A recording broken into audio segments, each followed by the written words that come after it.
The Harwich Mariners take a 2-game win streak back to White House Field in Harwich on a beautiful 75-degree evening on what is a picturesque night for baseball. It will be their 6th and final matchup with the Chatham Anglers here tonight. Devin Dobek, Wyatt Kopelman along with you the entire way here in Al Graber Press Box. Excited for a good one as the Yale left-hander Reed Easterly, 6'0", 200-pound junior, takes the mound for the Mariners. Wyatt, he's been a huge addition to the Mariners, making his 4th appearance, 3rd start. What should we expect out of Reed here tonight? Well, for Reed, of course, he's trying to increase his strikeout-to-walk ratio, so you consider him being able to go long in certain starts. He gave you 5 innings on July 14th against Wareham, and as a rising senior at Yale, had a 6-3 record with 1 save, a 2.93 ERA. Right now, the next step for him, just be able to evolve as a starter here and keep that strong strikeout-to-walk ratio you had with 56 punch-outs at Yale this season.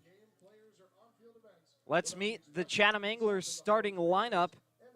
Chatham on their 3rd head coach of the season after Tom Holliday decided to resign for the summer, but leading off will be the center fielder Brennan Holt, batting 2nd the shortstop Lane Forsythe, batting 3rd the right fielder Tyler Wolfert, batting cleanup the 3rd baseman Kyson Donahue, batting 5th the catcher Hudson White, batting 6th the designated hitter Caden Kent, batting 7th in left field is Zach McDonald, batting 8th at first is Trace Wilhoit, and batting 9th at 2nd is Derek Fabian. Well, we told you a little bit about Reed Easterly.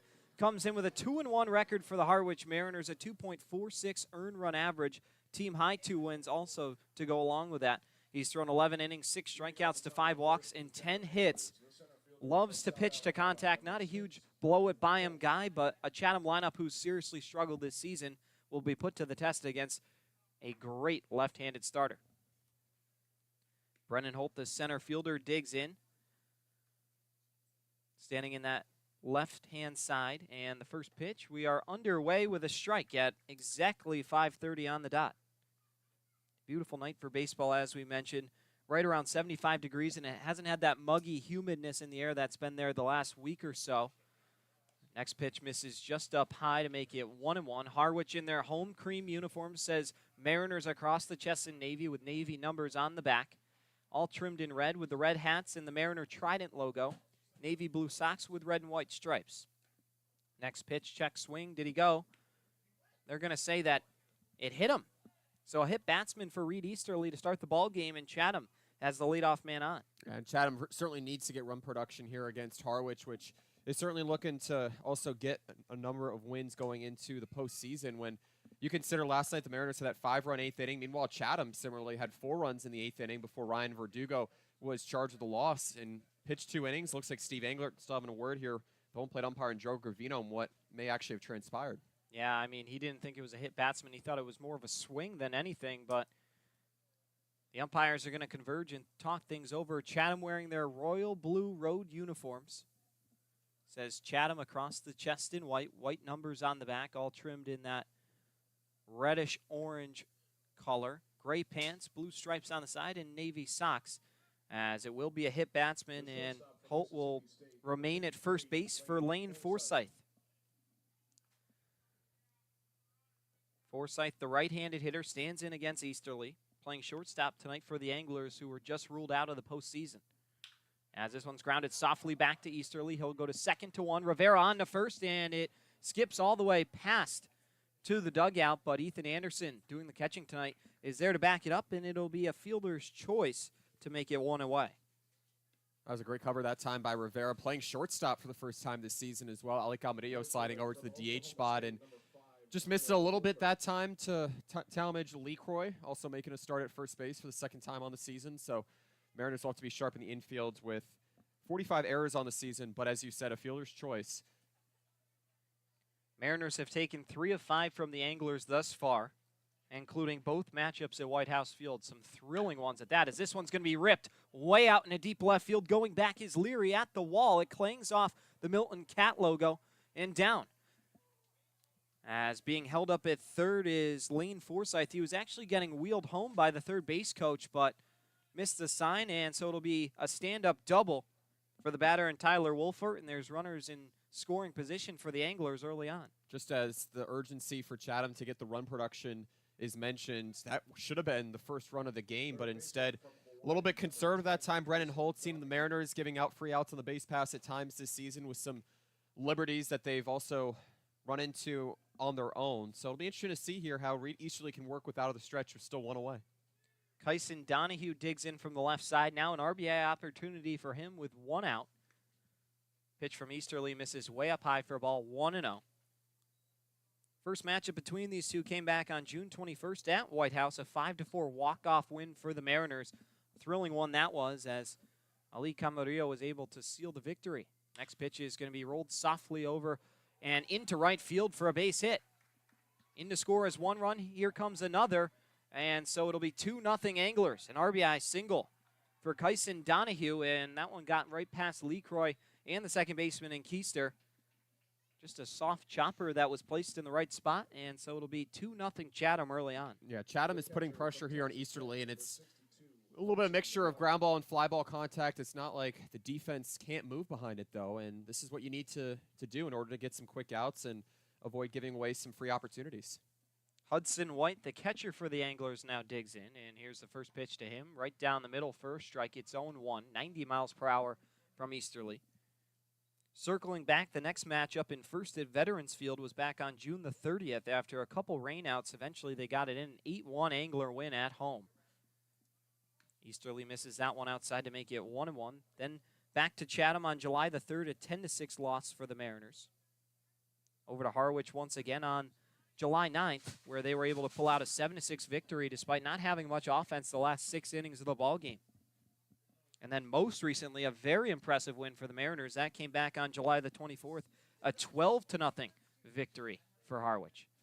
Out in enemy territory, here comes the 2-1. Misses up high, and it's 3-1. Easterly struggling with his control early on. Anglers have tagged him for 2 hits. He's also hit a man, and they lead it 2-0. Easterly comes set in the stretch, and the pitch fouled back, and so the count loaded full at 3-2. It's just not the start that you'd envision. Reed Easterly trying to go with the fastball early on here, but Chatham's starting to take advantage of it when it's in the zone. And, of course, with 2 strikes here, interesting to see if he can go to a slider lone away. Easterly, big payoff pitch coming here in inning number 1. He'll go over to first for the pickoff attempt, but back in there without a slide is Donahue. Reed Easterly this past season at Yale notched a 6-3 record with a save and a 2.93 earned run average in 13 games, 10 starts. There goes the runner, but it's going to be ball 4 anyway, and so runners will now be on first and second with just 1 away. Man, not the start that Easterly wanted here, with Chatham finding its freedoms on the base pass early. Still no errors for Harwich, but still 2 hits, and it's been a tough first inning. This is not the inning that you wanted, and looks like R.J. Thomas is going to come out to have a word to see what's going on mechanically with him. Ethan Anderson also getting that first start behind the plate, so kind of a first experience for a lot of people except Easterly, who's looking for another winner on the season. Let's meet the Harwich defense while we have a moment here. They're 4th in the Cape Cod Baseball League with a .969 fielding percentage and 45 errors. In the outfield, Cameron Leary, the Boston College products, in left with Devin Obie in center. Elijah Lambros in right. Back into the infield, Kevin Karstetter's at third. Daniel Rivera's the shortstop with Kevin Keister at second. Talmadge LeCroy at first, and Ethan Anderson completing the battery with Reed Easterly. 2 on, 1 away for Caden Kent, the all-star who will be doing the designated hitting tonight. Also saw him pitch in the 12-0 loss, or the 12-0 win, rather, back in Chatham, as this one's going to be lifted out into the gap. Long run for Devin Obie, and he won't get there. He's able to cut it off, but going to be tough to stay with it. Throw comes in, 1 run easily will score, and it'll be a double for Caden Kent. He's had his fair share of success against the Mariners, a 4-hit game back on July 24th in Chatham's shutout loss, but yeah, he does some damage there, and it's now 3-0 Anglers and still threatening for more. Well, 150 RBIs on the season across 40 games for Chatham, but it certainly looks like a lot more right now. It has just been an absolute dominance for the Anglers here after they had 4 runs late last night. I'm sure this is exactly the start that they needed after that devastating loss to Bourne. So Easterly trying to get out of the inning with no more bleeding. Here comes the first pitch, and it's going to be in there for a strike to Zach McDonald, the left fielder. McDonald comes in out of the University of Miami, hitting .240. In his 17th game for the Anglers, has recorded 50 at-bats and a .367 OBP. Next pitch is Going to miss for a ball, and it's a ball and a strike. Easterly still in that stretch, trying to get a big punch out here, the 1-1. And it's going to be rolled but foul off to the left towards the Harwich dugout.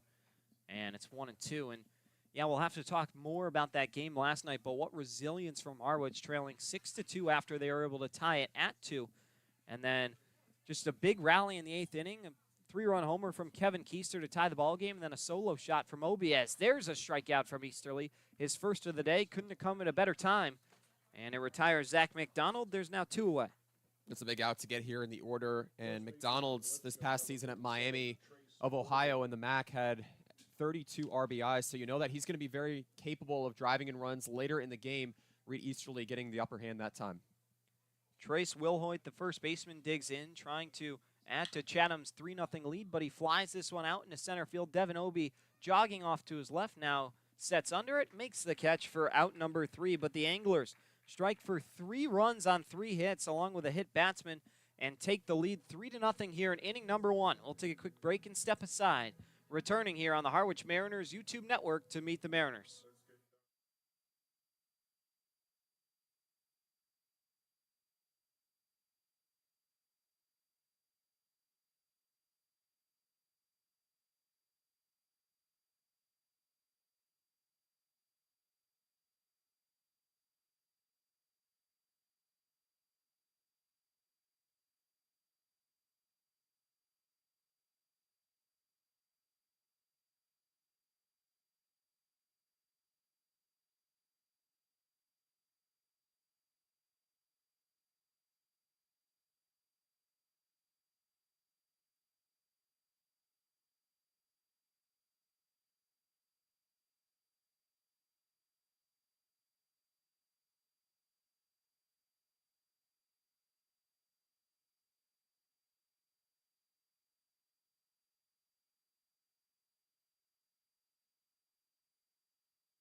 We welcome you back here into the home half of the first. Devin Dobeck, Wyatt Kopelman along with you as we meet Steve Englert's Harwich Mariners. Leading off the second baseman and one of the heroes last night, Kevin Keister out of Maryland. Batting second at third is Kevin Karstetter. Batting third in center field is Devin Obie. Batting cleanup in right is Elijah Lambros. Batting fifth, the catcher Ethan Anderson. Batting sixth at designated hitter Ali Camarillo. Batting seventh in left is Cameron Leary. Batting eighth at first is Talmadge Lecroy. And batting ninth at shortstop is Daniel Rivera. Well, it'll be Braden Kurtz, the 6'4", 195-pound right-handed pitcher out of George Washington, making his Chatham Anglers debut here tonight. Out of Fort Mill, South Carolina.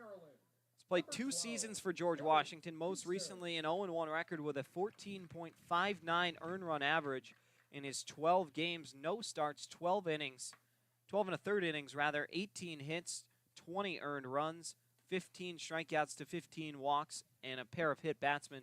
It has not been a great campaign for him in the A-10, but we'll see if he can do something here on the Cape. His team's giving him a comfortable lead as he dials in a strike at 90 miles per hour to make it 0-1 to Keister. And Chatham coming in with an ERA of nearly 6.4. Surely want to see a good start out of the man making his debut here tonight. Had 15 strikeouts and nearly 15 outings this season at George Washington. Tough bat to get here in Keister. 1 ball, 1 strike to the Maryland Terrapin. 1 of 2 in the lineup for the Mariners today, along with Lambros, as he rips this one into center field for a base hit. Kevin Keister continues his hot streak, and it's a leadoff single for him here tonight. Went just 1 for 3 last night with a walk, but that one was unbelievable. A home run to dead center field to tie the game from 6-3 to 6-6. Also scored a pair of runs and really was one of the main reasons Harwich was able to pull out a tough victory in enemy territory at Red Wilson Field. Yeah, sometimes just one swing takes care of a lot for you as a baseball team, especially when you need to rack up wins in the division. Another big bat here in Carstetter. First pitch to Carstetter, misses outside for a ball. It's 1-0. Carstetter's had quite the roller coaster of outings for the Mariners. Made his debut back on July the 17th, went 3 for 4 with 3 RBI, then went 0 for 4, then a 3 for 3 night with a walk, reached base 4 times, then an 0 for 4, and then a 4 for 5 night followed by an 0 for 4. He missed the last 2 games against YD and Brewster, now back here against Chatham, an integral part of this Mariner order, especially when he's hot. It's a ball and a strike now to the Arizona State Sun Devil. Waggling the bat in that right-hand side. Keister, a moderate lead over at first. And a pickoff attempt will not be in time. He's back in there safely. Yeah, Keister and Carstetter have kind of revived this Mariner order, if you will. They've done a great job of providing timely hits at the right time. And that one, a check swing. Yes, he did. So says the first base umpire, Mike Connolly. And it's 1-2. Along with the rest of the umpires, Joe Gravino's calling the balls and strikes with Connolly at first and Jeff Kinney over at third. Carstetter going to have to protect. Behind in the count 1-2. As coming set will be Kurtz, and the pitch is spoiled off to the right and out of play. We stay there.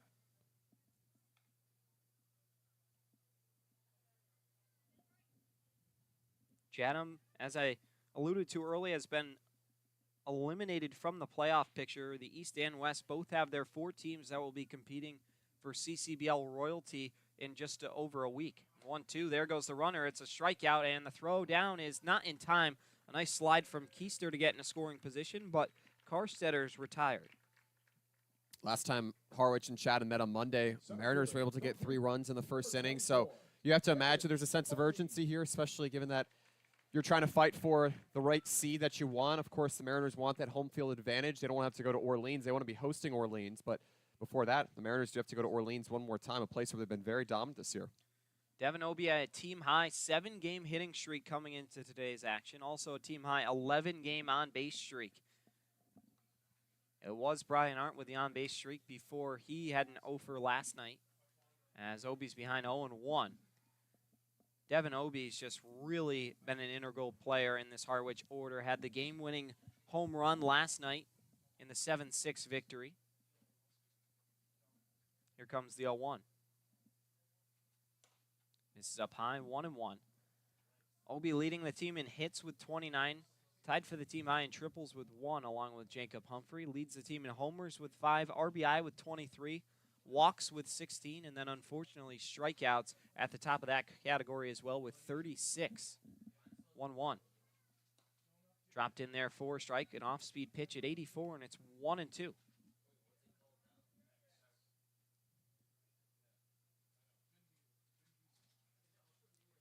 Obie with 4 multi-RBI games, including a 5 RBI night just a few days ago against Brewster. 1-2. Misses up high, 2-2. Obie's also tallied 5 multi-hit games. Right in the middle of the pack for that mark. Ali Camarillo with the team high 9 multi-hit games. 2 balls, 2 strikes to the Duke outfielder. And the pitch. Misses inside, almost got him. Watch your head if you're Devin Obie. He scrambles out of the way, and it's 3-2. And I mean, Wyatt, you think about Devin Obie being hit by a pitch in the game yesterday. Actually caught him right in the hand. He was in some grimacing pain for a while, but then came back later in the night, hit that home run. He's just such a gutsy player and a really tough out as of late. And they're going to call a balk here on the pitcher and Kurtz. This has been a bit of a nightmarish start thus far, and I don't think he understands what really happened on his part from Joe Gravino, the home plate umpire. Makes it a little bit more difficult here. Devin Obie still with 1 out, a chance with the middle wide open here. A lot of ways to get the runner in Keister home as a 3-2 pitch set to come from Braden Kurtz. Here it is. Swing and a miss. Down goes Devin Obie. Back-to-back strikeouts for Kurtz. Trying to get in a rhythm early, and there's 2 away as we meet the Chatham Anglers starting defense. 6th in the Cape Cod Baseball League, 48 errors and a .966 fielding percentage. Out in the outfield, Zach McDonald's in left with Brennan Holt in center, Tyler Wolfert in right. In the infield, Kyson Donahue at third, Lane Forsythe at short with Derek Fabian at second, Trace Wilhoit at first, and Hudson White doing the catching for Braden Kurtz. Elijah Lambros' turn. The right fielder watches ball one miss up high. Lambros has only been here for just over a week, but carrying a 5-game hit streak, a 3-game run streak, and a 5-game on-base streak. He's really had it all going since his arrival in Harwich. 1-0. Misses just over the head, and it's 2-0. A .407 on-base percentage for Elijah Lambros, along with a .333 batting average, making his 7th game appearance for Harwich. Here comes the 2-0. Breaking ball snapped in there for a strike, and it'll be 2-1. Harwich has to find a way to deepen counts here. Chatham surrendering the 3rd most walks just behind Harwich this season. Here comes the 2-1, and it's another really good breaking ball. He's starting it right at the batters, and it's snapping right to the middle away part of the zone. If he's able to continue to locate that, it's going to be a tough pitch to hit. Harwich got to sit back and wait on it. We'll see what comes here with the 2-2. Breaking ball dropped in there, inside corner, down he goes. Braden Kurtz able to strike out the side after the leadoff single, and he gets out of the jam. Still 3-0 Anglers as we head to the 2nd frame. We'll be right back. You're listening to Harwich Mariners Baseball on the Harwich Mariners YouTube network.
The second baseman from Florida, number 3, Derek Fabian. The only man who didn't come up to bat in the first is due up for the Anglers here to start the second. Derek Fabian, followed by Brennan Holt, Lane Forsythe.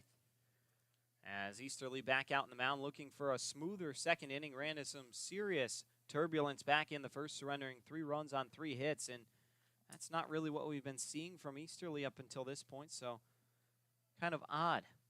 As that one misses inside, it's a ball and a strike. Easterly had that ERA just shy of 3 back at Yale this season, and delivers a pitch in there for a strike to make it 1-2. Most runs he'd given up in the Cape this season was 3. That came back on July 21st against the Hyannis Harbor Hawks. 1-2 is going to be lifted out into right center field, ranging over his Lambros. Obie calling for it, and he puts it away for out number 1.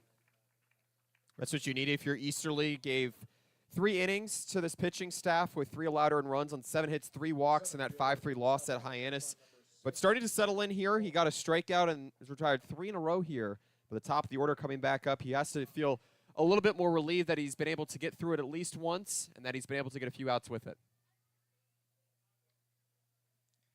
First pitch to the leadoff man, and Holt is going to be lined into right field for a base hit right in front of Lambros. Sees a pitch he likes and just laces it out and right. And Chatham, despite not being in the postseason this year, has come to play in Harwich, trying to even the season series at 3. And this lineup has hardly been deepened into counts. It's interesting how it's attacked Reed Easterly early. That time, another first pitch swinging from Brennan Holt, and after reaching as a hits batsman in the first, able to find his way back on here, and that's Easterly back out of the stretch. Lane Forsyth's turn as first pitch misses inside. It's 1-0. Forsyth reached on a fielder's choice back in the first and then came around to score the first run of the ball game. Pickoff attempt not in time over at first. Just 3 All-Stars for the Anglers a couple weeks ago, or rather, I guess a week from yesterday. Only 1 in the lineup. Nolan Schubert not in the lineup. Caden Kent is, and Aiden Jimenez doing the pitching as there's going to be a stolen base down at second. Brennan Holt showing off the speed there, and he's in scoring position for Lane Forsyth. Yeah, it's kind of uncommon for Chatham to be so aggressive early on the base pass. They have new base coaches as well with a couple of coaching changes here, and Chatham, one of the least stolen bases teams in the league. 1-1 offering is going to be in there for a strike at the knees. It's 1-2. Forsyth going to have to protect here, trying to extend the Chatham margin on top by 3 as it stands. Tyler Wolford on deck. Pickoff attempt is not successful, trying to keep the runners honest as they've been running. Easterly trying to buy himself a clean inning. He's got 1 away with a runner on, but here comes the 1-2. And it's going to be rolled softly over to the third baseman, Carstetter. He gathers onto first, and it's not in time. Carstetter was way too nonchalant when he fielded it. And good base running from Lane Forsyth to dig it out. It's an infield single. And that puts runners at the corners for Tyler Wolfert heading into the heart of the order. Yeah, the Mariners can't be conservative here. They're trying to help out their left-handed starter. Just starts with the small plays in the infield.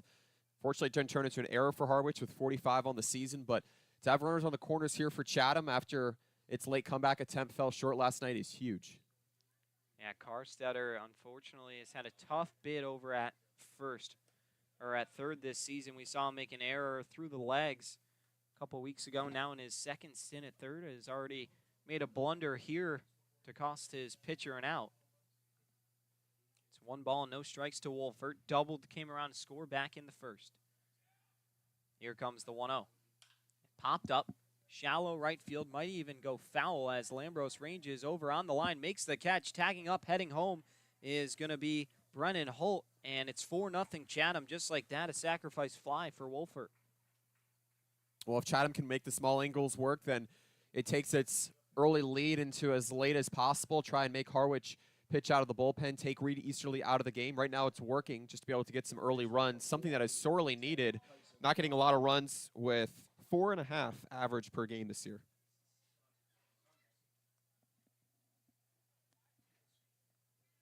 Kyson Donahue's turn. He singled, came around to score in the first as time granted here. Easterly's already given up 5 hits. No action in the Harwich pen early on. So here comes the first pitch to the lefty, and it's cut on and missed 0-1. Nice breaking ball at 83 off the plate for Easterly, and he's ahead. Hudson White on deck. Chatham trying to stretch out these innings and play for some pride here at the end of the season. Game 41 of 44 before the playoffs begin. It's ball and a strike now. But yeah, games Monday, Tuesday, Wednesday this week, and then an off day on Thursday before the postseason begins on Friday. Harwich will be competing in that, just not exactly sure of the matchups and home field advantage. Swing and a miss that time, and it's 1-2. Another nasty breaking ball from Easterly. Pulled the string on it. Wareham also knocked out along with Chatham. Bourne clinching with 41 points in that 4th spot. As they got him in a rundown, here comes the throw in a second, and they picked him off. So the runner in Forsyth getting a little greedy, trying to get a jump on the lefty, and he can't do it. Side is retired, but not before Brennan Holt comes around to score and make it a 4-0 Angler lead. To the home half of the second we go. You're watching the Harwich Mariners YouTube network.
From Virginia, number 23. To the second inning we go. It'll be Ethan Anderson, followed by Ali Camarillo and Cameron Leary. Mariners trailing this one early on here, 4-0 in Wyatt, as we mentioned. Although they're in the postseason, definitely trying to pick up a few more wins to lock up A, home field advantage, or B, a matchup with Orleans. First pitch misses outside to make you 1-0, and yeah, you definitely don't want to play the Red Sox. You're able to steal one last night, but they've taken 4 of 6 from you, where you've taken 4 of 5 from Orleans. So definitely the more favorable matchup would be against the Firebirds. 1-0. It's going to be flied back to make it 1-1 now to Anderson. Yeah, it's that point of the year where you can never take run production for granted, but sometimes you just don't get the best starts, the deepest starts out of your starters. Harwich learned that last night before its 5-run 8th inning against Yarmouth Dennis, and Tom Szymanski got 3 innings, but likely was capable of going more as well. You figured that may have had the potential to go 5, only gave up a couple of earned runs, and so some of the best hitters in the Cape Cod East Division as well. One of them, Hunter Hines. 2 balls and a strike. Yeah, that YD offense is really terrifying to go through, hitting really well, as this one's going to be lifted way out in the right field. Not having eyes on it is Wolfert, but now able to rescue himself and make the catch out there on the high pop out. And first out is at the expense of Ethan Anderson here in the second. He's been hitting from the right side mostly as a switch hitter, the lone switch hitter here for the Mariners, and that time just got a little bit far under it. He could have benefited from a mistake, an unforced mistake from the right fielder in Wolfert, but not always how it goes, and of course you have to be able to shoot it to the alleys at points. Ethan Anderson's done a great job, which is moving runners over. Ali Camarillo digs in, the designated hitter tonight. Not something we've really seen a lot out of him. Traditionally, he's been holding down the middle infield almost religiously for Harwich all season long. First pitch to him is a breaking ball in there for a strike. It's 0-1. Ali coming off a 2-for-4 ball game. Was unable to score any runs. Also got picked off a time or two. Here's the 0-1. Bounced in front of the plate to even up the count at 1-1. Ali hitting .221 for Harwich this season, and although that might not seem high, he was hitting just around the 180, 190 mark before the All-Star break, before he really turned it on. As I mentioned, a team high 9. Yes, 9 multi-hit games for him, one of the longest tenured Mariners. Leads the team in at-bats with 131, also doubles with 5. It's been a good campaign here for the All-Star this summer. This one's going to be flared in a shallow center field and down for a base hit. So Camarillo trying to ignite that offense as he checks in with a single here. Second hit for the Mariners today. And they got runner on first in Ali. Just as we begin to talk about the consistency of Ethan Anderson in particular situations, Camarillo, who has been such a sharp hitter throughout the lineup. He had his second 3-hit game in that 21-5 home route over Brewster. Then he evolved it into his 5th multi-game in the last 10 outings. Another good piece of hitting here with 1 out. A ball and a strike. And here comes the first pitch to Cameron Leary. It's going to miss low for a ball.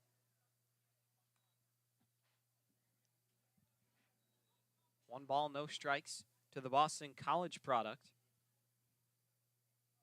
Leary's still trying to get going here in Harwich. He's had a couple hits, but nothing substantial. It's going to be a big part of them going into the postseason, especially out in left field. And if there's a time to heat up your offense, it's now. Leary 1 for 4 in his debut against Brewster. Was able to score a pair of runs as well with a walk. And then went 0 for 4 last night at YD. Next pitch misses outside. It's 2 balls and a strike. Leary this past season produced 26 RBI and 41 walks in his 3rd year at BC. He had a career best 258 as well. He's not a huge average guy. Also played for the Brewster Whitecaps last summer briefly. Hit just 105 in his tenure there. 2 balls and 2 strikes now. Camarillo over at first, always a threat to run. He's got speed, but sometimes can get a little ahead of himself and get caught in the base paths. He's back in there with a slide that time on the pickoff attempt, and we'll have to wait a little longer for the 2-2.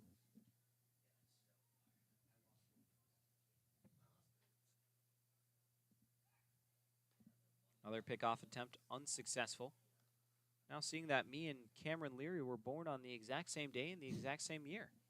Funny how that works. November 13th of 01. Small world. Native of Bethpage, New York, awaits the 2-2 offering. There goes Camarillo as it's going to be swatted off to the left and foul. Not a bad instinct that time to try and get some movement on the base pass here. You know, you bring speed with Camarillo towards the middle of your lineup, and for Ali, not playing short today, wants to feel active in this lineup, and for him, that's starting to happen. Base hit with 1 out here in his first time up, and now over to Cam Leary, also due for a hit. Looks like Chatham's playing the pull. Leary, despite hitting just 258 for BC, had a 422 on-base percentage. Really good at working the walk, had 41 as he goes down swinging this time. That will be strikeout number 4 for Kurtz. He's moving right along through these Mariners as there's 2 away. Yeah, last night it took 5 innings for the Mariners to actually strike out 5 times, and for Kurtz, just about as good of a start as you can ask for, despite a couple of early singles here. You've retired 4 of the last 7 you faced, so you have to be feeling pretty good for yourself for someone who struggled with consistent command at George Washington this year. Talmadge Lecroy out of South Carolina digs in. His first pitch is fouled off. Ali was in motion heading down to second, but he'll have to retreat back as counts 0-1. This past season at South Carolina, Lecroy hit 289 with a 430 on-base percentage in that high-powered offense for the Gamecocks. 42 runs batted in as well. Did punch out 45 times across his 55 games. Previous summer played for the Lexington County Blowfish, where he hit just 165. 0-1. Swing and a miss, and it's quickly 0-2 now. I'll tell you, for Kurtz, a guy who had an ERA in the double digits this past season at George Washington, he seemed really composed and poised here against the Harwich Mariner lineup, which boasts a plethora of Power 5 hitters. Here comes the 0-2.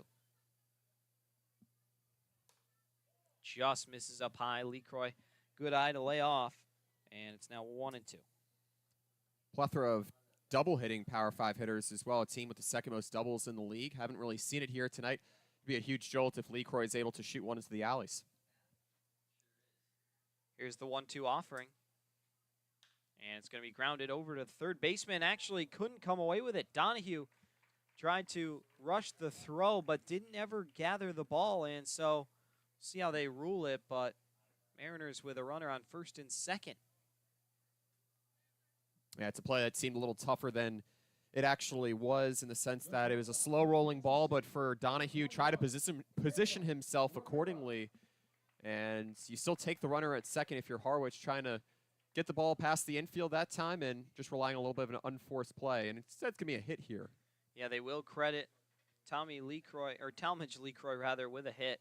So it's going to be 2 on with 2 away for the 9-hitter Daniel Rivera. And talk about a guy who's been scorching hot as he watches the first pitch in there for a strike. Rivera is able to tally a big double last night, hitting .267 for the Mariners this summer across his 45 at-bats.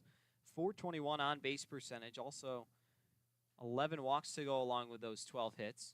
Scored 10 runs in his 16 games, as that one misses in the dirt. It's a ball and a strike now to the newest Kansas State Wildcat, a native of New Britain, Connecticut, transferring out of southern New Hampshire.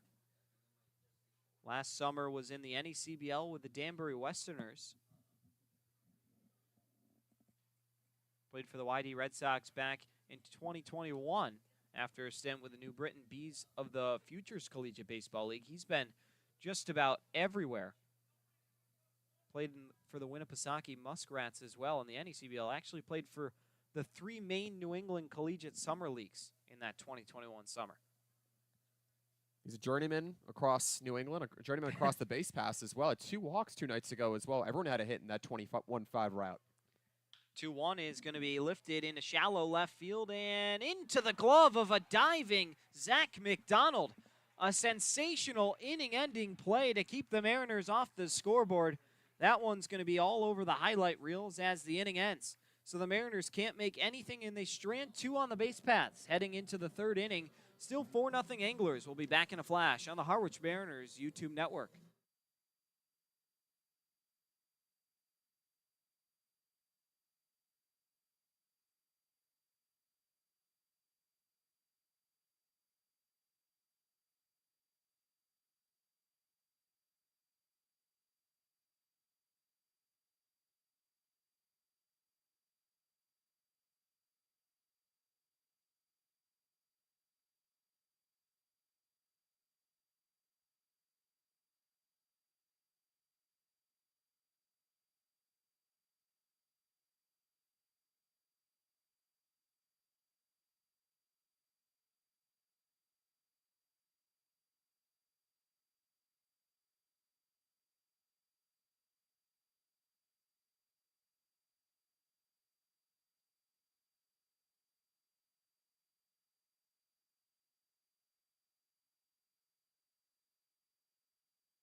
Back here for the 3rd inning, Devin Dobeck and Wyatt Kopelman along with you as the Anglers lead this one 4-0 and trying to add to their offensive success here in the 3rd. It'll be 4-5-6, the middle third of the order. Kyson Donahue standing in that left side will lead things off. Donahue had a single, came around to score back in the 1st inning, and actually was up in the 2nd before his at-bat was postponed when Lane Forsythe was picked off the base paths. No balls and a strike now to Donahue. 3rd baseman for the Anglers tonight just booted a tough play over at 3rd that was ruled a hit. And we'll see if he can pick up some revenge here. 1 ball, 1 strike to the Honolulu, Hawaii native. Attends the University of Hawaii, hitting .271 for the Anglers this season. Swing and a miss that time, and it's a ball and 2 strikes. He's got 3 home runs, but just 7 RBI across his 26 games. Standing in 6'3", 210 pounds. Here comes the 1-2. Swing and a miss. Easterly able to get the leadoff man. And down goes Kyson Donahue. Just the 2nd strikeout for Easterly, and there's 1 away. Went to a slider outside that time to the left-hander. Donahue with that single to right field. Drove in 2 runs. A big turnaround here for Easterly to recover. Get a strikeout to lead off the 3rd inning here. And it's a pretty good way to get that strikeout as well when you know you can go that slider in 2 strikes. Hudson White's turn. The catcher walked and was stranded at 3rd back in inning number 1. He watches ball 1 miss outside to make you 1-0. Anglers 4 runs on 5 hits without an error. The Mariners no runs on 3 hits without an error. 1-0 offering is cut on and miss up in the zone, and it's 1-1. Anderson probably been itching to catch since arriving here in Harwich. Of course, had to kind of be not in the shadow particularly of Kyle Teal, the first-round pick to the Red Sox this season, but he was getting the majority of the reps behind the plate, a very solid defensive catcher, and Anderson was kind of forced to play over at first base as he has for Harwich most of this summer. 2 balls and a strike. The pitch is going to be lifted out in a shallow center field. Obi got a bad break on it. Going out is Rivera, and he can't make the catch. It falls in. It seemed like he had some trouble battling the sun, and Rivera, who's been playing second base all season long here, had some trouble tracking it over that left shoulder, and it will drop in for a hit. Yeah, Harwich only with 1 error over its last few games, and you consider that they've turned into wins as well. You get back-to-back wins, and in Brewster, a team that you hadn't beaten a couple of games a few nights ago, and Dan Rivera just seemed to have it, and he lost it before he knew it. Caden Kent's turn. The All-Star doubled back in inning number 1 as this one gets away from Anderson. No advance from the runner. A ball and no strikes to Kent. Father Jeff Kent was a 5-time MLB All-Star, also the MVP back right around the 2000 mark. Fantastic ball player.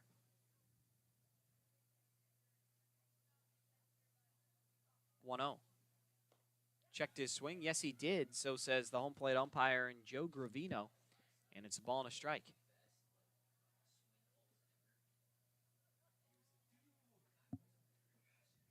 Zach McDonald on deck for the Anglers, who are once again threatening for more offense. They got 3 in the first, 1 in the second. That one misses up high to make it 2 balls and a strike from Easterly. Shade starting to loom out from the left side here at White House Field, making that right side of the infield really tough to battle the sun, as well as Elijah Lambros out in right field. This one going to be popped up and out of play over the seats to make the count even at 2-2.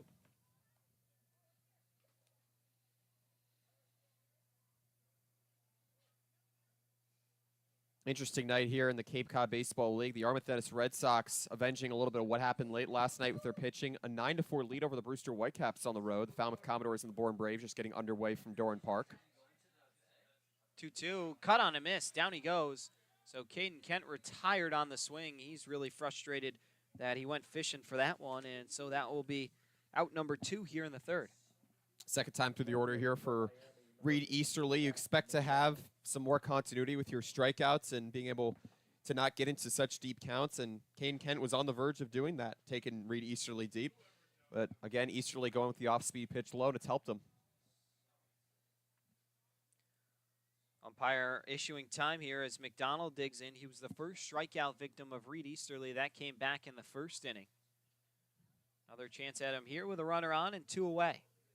First pitch is going to be chopped but foul.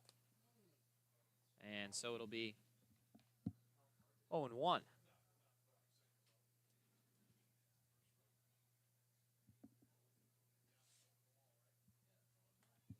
Easterly looking for a scoreless third inning. The 0-1 offering is going to miss low for a ball. It's 1-1.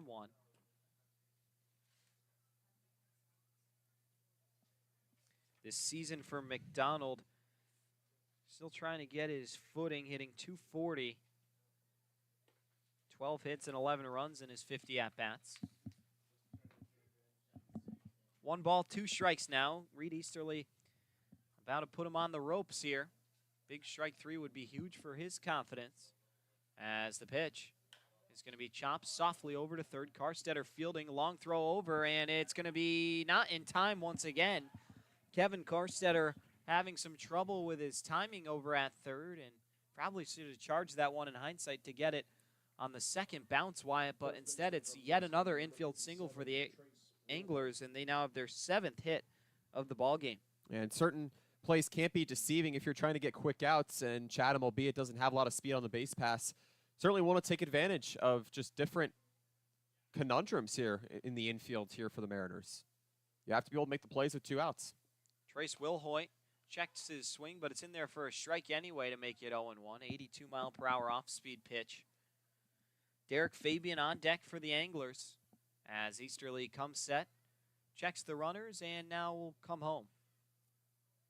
Bounced in the dirt. Nice stop by Ethan Anderson, and it's a ball and a strike.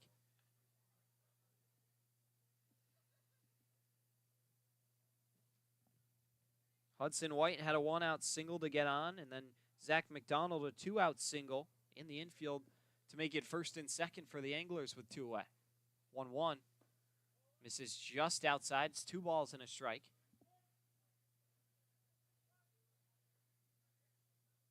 Easterly towing the rubber once more. Takes a long look in. Out of the stretch. Comes set. And the 2-1. It's going to be lifted out into deep left field. This one was cracked. Going back is Leary, but it won't matter.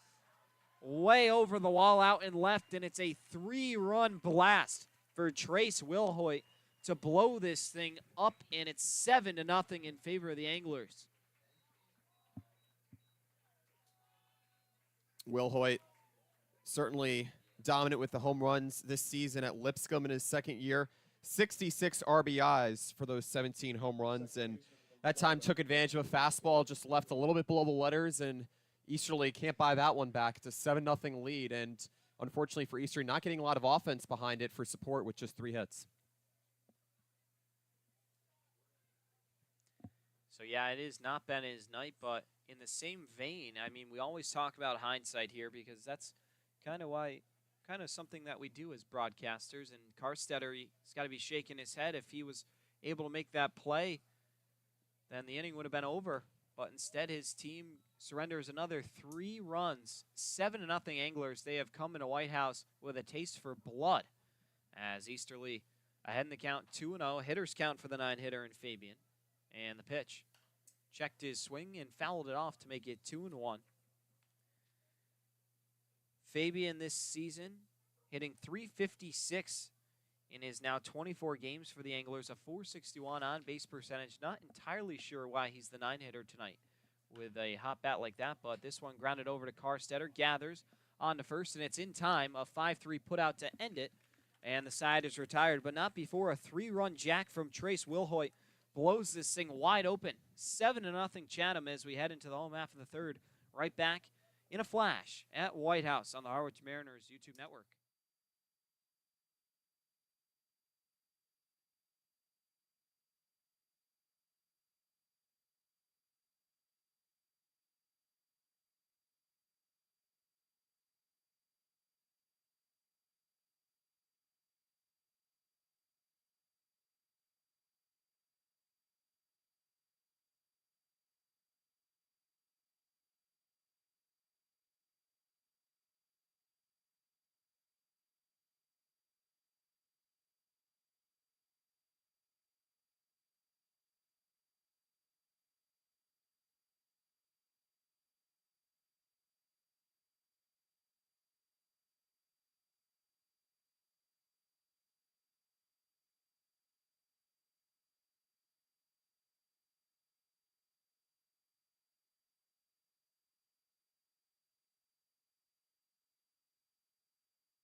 The Mariners have their work cut out for them as the lineup card flips over for the first time, and Kevin Keister digs in, followed by Kevin Carstetter and Devin Obie. A 7-0 deficit for them early on in the ballgame. It has been all Chatham thus far. 3 in the first, 1 in the second, 3 in the third, and that's where we stand at 7-0 as the first pitch bounced in the dirt for a ball. It's 1-0. Braden Kurtz back out there for his third inning of work. And now a very sizable margin. He'll probably get to throw a few more pitches than he had anticipated coming into today. The leash just got that much longer. 1 ball, 1 strike. Keister led off the game with a single, was able to steal a base before being stranded over at third base. That one misses inside that time to make it 2-1. Harwich is very capable of a big inning, but really would like to get it going sooner rather than later. I mean, you think about them scoring a 5-run eighth last night. A 5-run inning would really make this a ball game, and see if they can get something going now. Had that big 21-5 win against Brewster a couple nights ago as down goes Kevin Keister swinging. Strikeout number 5 for Braden Kurtz. He's been special to watch here tonight, and there's one away.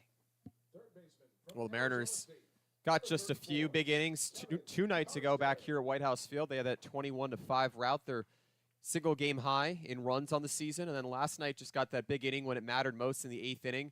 Try and make it the best for Griffin Kern, the left-hander on the mound. And tonight they should get runners on base. I mean, you haven't had a base runner really since the 2nd inning in which you got a pair of singles. But Kevin Karstetter trying to get going here. Had that strikeout in the 1st.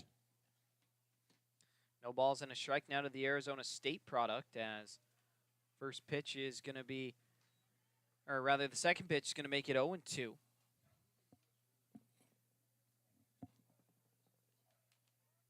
Karstetter out of Arizona State, ready for the 0-2 offering, and it's bounced in the dirt to make it 1-2. 7 runs on 8 hits without an error for the Anglers, and then no runs on 3 hits with no errors for the Mariners.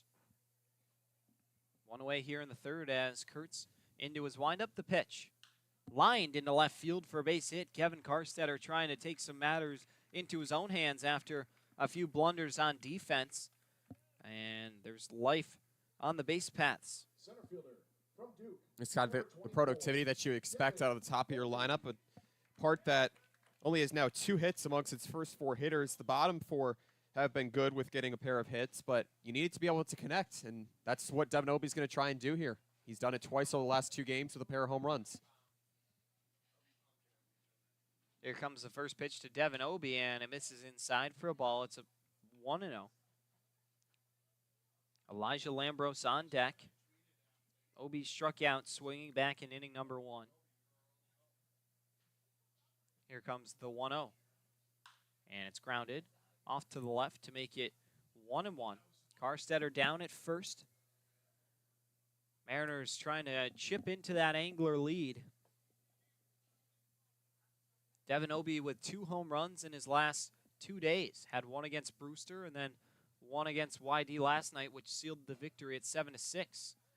Watches a pitch miss just off the side that time, and it's 2-1.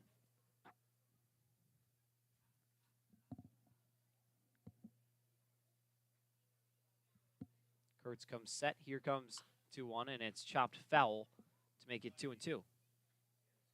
2 teams who do not walk a lot. You need to be able to get the ball into the outfield here. Obie just knows that it's about connected hitting, not looking for anything too major aside from what he's been accustomed to actually producing over the past couple of days. 2-2. Misses low and in, and it's 3-2.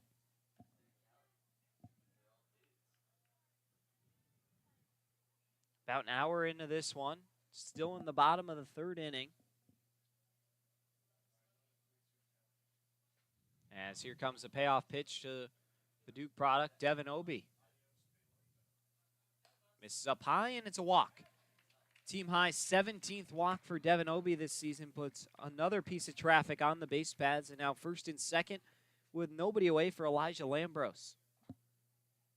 And when you get into a particular rhythm as the contact hitter that Devin Obie's been, turned power with 2 home runs in each of the last 2 days, 1 each for that matter, you may feel accustomed to just try and hit it hard and deep, but in this case, you want to just be able to get base runners on to start with here, and Mariners haven't been able to convert with 2 outs in their first few innings here, but Obie has still been quite magnificent over the last 5 games. 9 hits, 8 RBIs, and it just leaves you wondering what else can he do to stretch your imagination. Lambros struck out, looking back in inning number 1. 2 on ahead of him this time here in the 3rd. Kurtz, first real turbulence he's run into as he dials in a strike at 91 miles per hour down the middle. It's 0-1.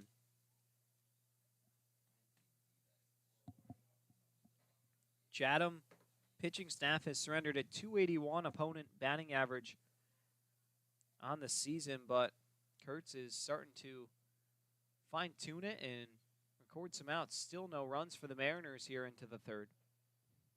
Mariners as a team hit .250 this season with an OPS of .698, just a little higher than the .681 mark set by the Anglers.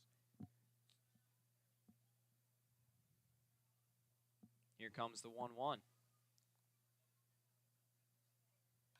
Fouled back, and it's 1-2.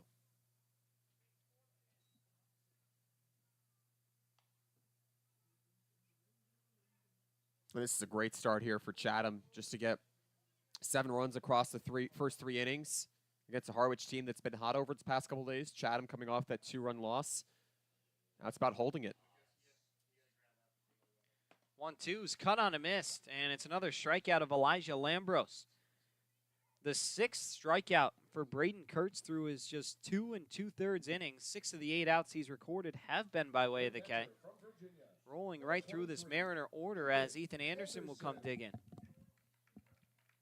Kurtz has looked like he's been able to catch up to a lot of the remaining pitchers here for Chatham this season. Jack Brodsky was 17 and Trey Gibson with 25 as well. Maxiel had a good deal of strikeouts the second time these teams met as well.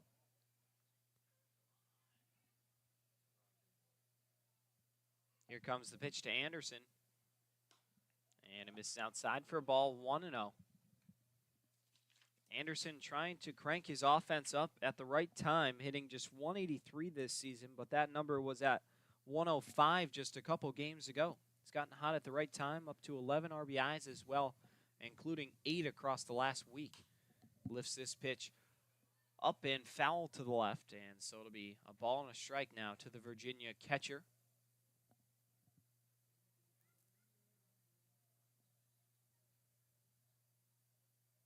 Anderson did not play last night, but was sent in as a pinch runner and actually caught stealing on the base paths. Here comes the 1-1. And it's going to be off the end of the bat, foul, to make it 1-2.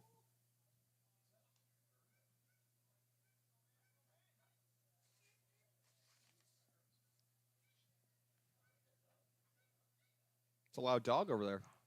I guess so. Bark in the Park night here at White House Field, so plenty of mutts roaming around here at Monomoy High School. The 1-2 misses outside to make it 2 balls and 2 strikes.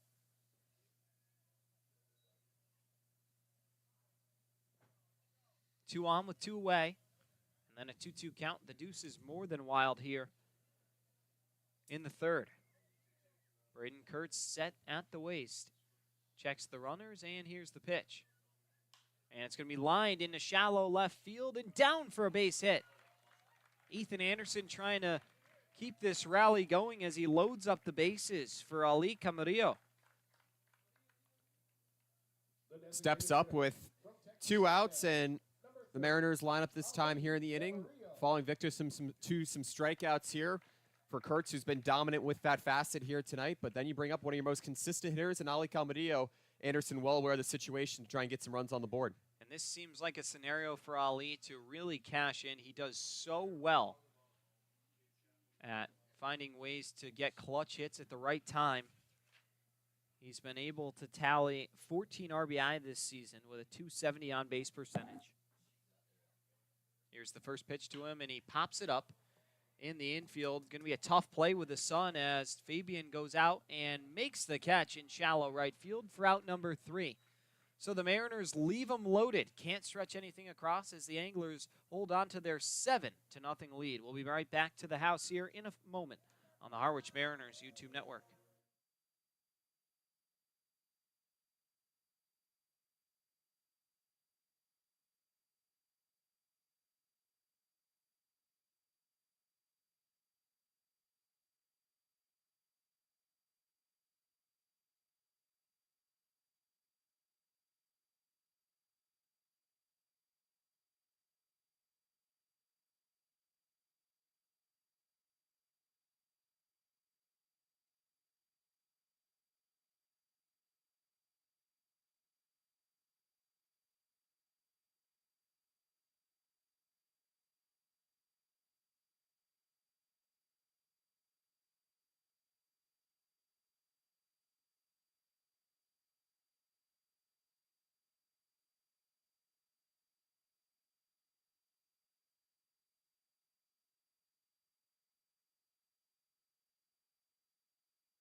the fourth for Chatham, center fielder from South Alabama. So we head to the middle third of the ball game. Innings 4 through 6 set to get going here as Easterly toes the rubber once more for the Mariners to face the top of the order for the Anglers, Brennan Holt, Lane Forsythe, and Tyler Wolfert. As I hand the play-by-play duties over to my partner, Wyatt Kopelman, for the middle third of the ball game. Wyatt, take it away. All right, Devin, well, the Mariners behind 7-0. Reed Easterly, the left-handed starter out of Yale, back on the mound here.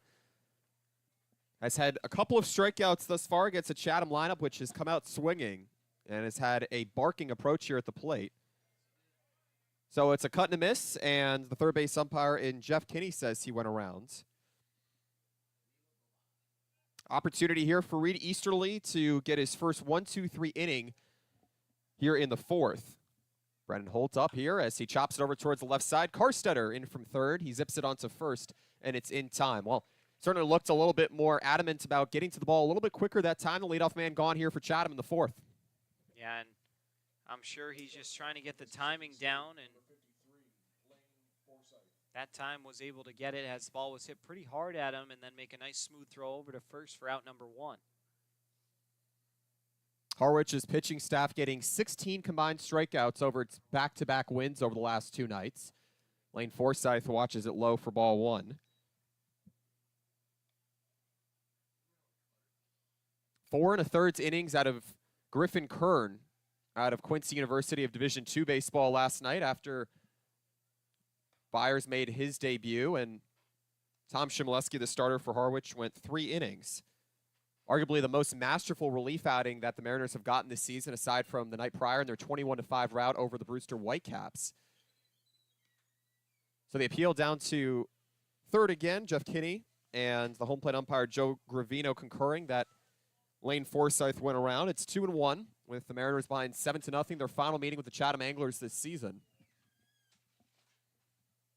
Easterly trying to battle back in this count, got 2 strikeouts in the third, and he's on a good start here as it's 2-2. Forsythe already coming up twice here today, reached on a fielder's choice, came across to score on a 2-run single from Kyson Donahue, and then single to third back in the second. Was actually picked off as well, and he works a full count here.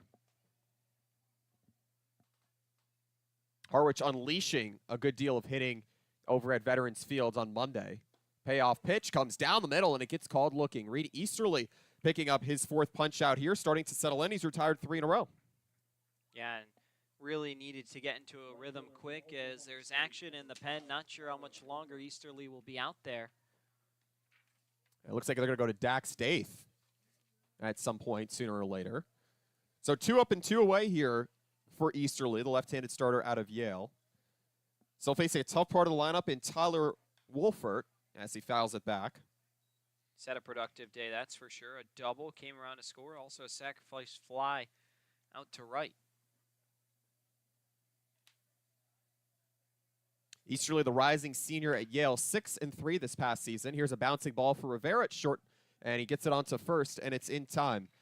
Easterly retires his side in order, gets a backwards K, and a pair of groundouts, nothing across for Chatham, still leading 7-0 over Harwich going into the fourth here at White House Field, the bottom of the fourth. This is Harwich Mariners baseball on the Harwich Mariners YouTube network.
Left-handed starter Reed Easterly retires his side in order as he does it for the first time here today.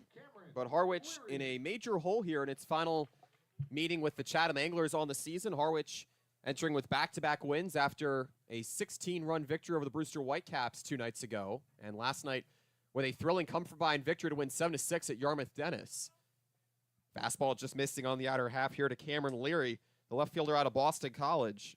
Looking to reach for the first time here today. A relative sense of balance from the Harwich Mariners in their order after 3 innings, but they've unable to convert with 2 outs. And that is what has kept them behind here. If you're just joining us late, Chatham scratching across 3 runs in the first and the third. In between, or around a run in the second for that matter, a sacrifice fly from Tyler Wolford. That one going low, and it's quickly 3-0 here to Cameron Leary, the junior out of Bethpage, New York. 2 games thus far for the Harwich Mariners as a pair of RBIs. Leading it off here after striking out swinging back in the second. Big pitch here for Kurtz, and he loses Leary on a high fastball.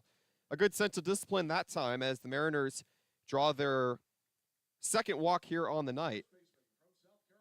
But for the Mariners, a team that is hitting .363 in the last 5 has been a bit of an underwhelming night thus far from the lineup as Talmadge Lecroy, the South Carolina infielder, steps in.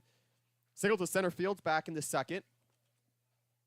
Again, getting the start at first base here today. Said earlier today when I actually had a chance to catch up with him that he's not really accustomed to playing first base. Just before batting practice, he said he's starting to get into the flow of it, however. A very different position than playing from the hot corner. That's what you do when you get into summer collegiate baseball. You have time to experiment.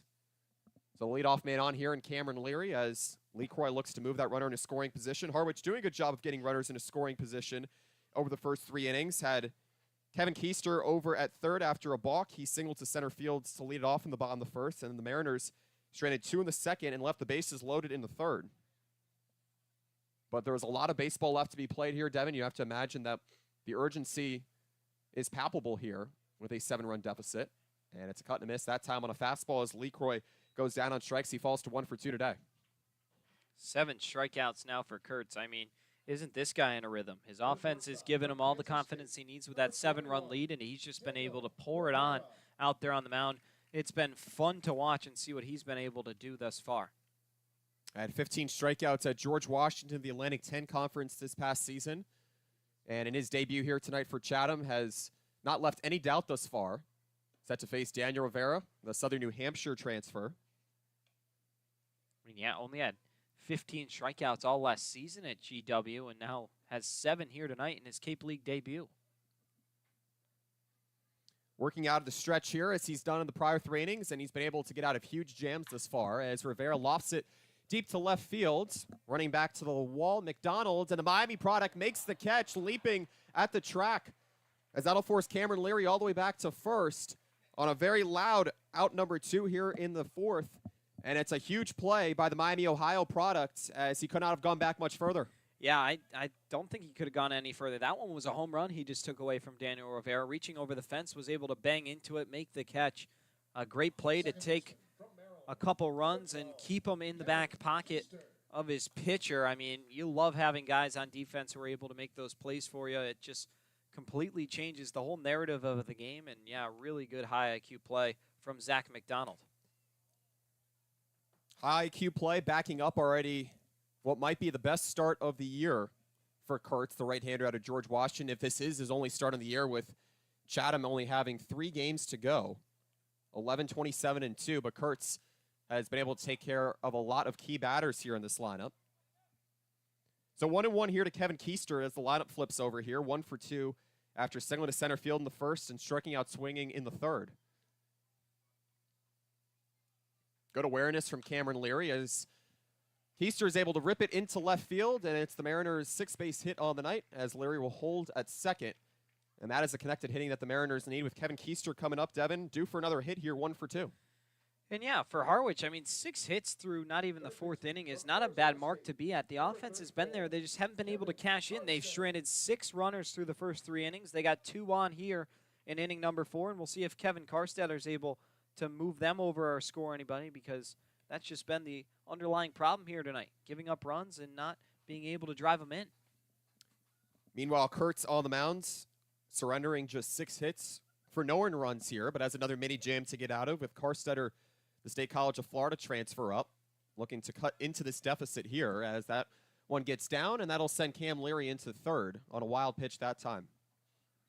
And Kevin Keister with a bit of a mental error this time. Didn't know that the ball got through the catcher and wasn't paying attention to Lambros, who was able to scamper down to third base. He stays put at first, and yeah, it could have been another runner in scoring position for the Mariners. Well, the Mariners' infield mistakes have costed them this season in giving away unwarranted liberties on the base pass, but that time unable to get 2 runners into scoring position at a key point in the game here. So runners on the corners as it's more of a steep situation here for Kurtz, the right-hander. 2 outs, 2 on. The 1-0 fouled away. You could tell that a fastball was left high. Carstetter just not getting enough of it. He had timed it fairly well, but did not get it into the outfield that time. The Mariners looking to step up here and provide some run scoring after loading the bases in the third. Leary on third, Keister on first. That one just missing outside. Good location that time from Kurtz with the fastball. Carstetter getting ahead in the count here. Key 2-out spot for the Mariners after Reed Easterly surrendered 3 runs in the first. And it has been all Chatham since, as the Mariners still have a lot of time left to get back in this one. 2-1 offering, slice to the right side, foul. This has been a good point for Kurtz to test himself here. He's been able to get back in counts at certain points, especially in the third inning. He dealt 4 2-ball pitches, including a full count to Devin Obie. He lost that battle to Obie as he gave up a walk to help load the bases for the Mariners. Now a chance here to prove himself again, making his debut here for Chatham. Runners go. The 2-2 is laced over towards the left side. Forsythe fires onto first on one hop, and it's in time. Another key situation, and Kurtz passes with flying colors as he keeps the Mariners quiet here in the fourth. Harwich scoring no runs on 1 hit, no errors, and leaving 2-1. Harwich still behind by 7 going into the 5th. This is Harwich Mariners Baseball on the Harwich Mariners YouTube network.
From Hawaii, number 10, Kyson Donahue. Braden Kurtz, the 6'3", George Washington right-handed starter for Chatham, gets out of the 4th inning, leaving 2 runners aboard once again, as he has stranded nearly 10 thus far for the Mariners. Kyson Donahue, Hudson White, Caden Kent, the middle third of the order, due up here against Reed Easterly as this one's rolled over towards Keister at second, and it's on a first 1 pitch, 1 out here, and these are the quick outs that Reed Easterly will need. Devin after retire the side in the order in the 4th, as he now has 5 straight retired. And I'm sure the first sign of trouble he runs into is going to be when Angler gives him the hook. Of course, in not much of a rush with a margin of this size at 7 runs. But, I mean, if you're Harwich, you got to make a move at some point. And Dak State seems ready to go in the pen. And not that there's much to lose for either side here. The Mariners already clinching the playoffs in the East Division standings. And the Chatham Anglers with 11 wins through 40 games on the season. Thinking about just making the most of these last games. As you said earlier, Devin playing with pride, but for Easterly, he wants to have a good start. And now it seems as if the Mariners don't have to waste too many arms here with the playoffs looming. Dax Daith has been warming for just over 2 innings here. Facing Hudson White, meanwhile, is Easterly, or Caden Kent for that matter. On deck is Kent as it's taken for a strike. Counts 2-1 after a ground out from Kyson Donahue, falling to 1 for 3 here today. Meanwhile, Hudson White having a strong evening thus far. Taking it that time. Earned a walk back in the first. Singled to shortstop with 1 out in the third and came across the score on the 3-run home run from Trace Wilhoit after having 17 home runs at Lipscomb this past season was Wilhoit. Gift of a swing that time on that last pitch. Bounced in front of the plate, but able to get Hudson White fishing, and now that makes it count 3-2. Big one there. And a big battle to win here for Reed Easterly, the left-handed starter out of Yale.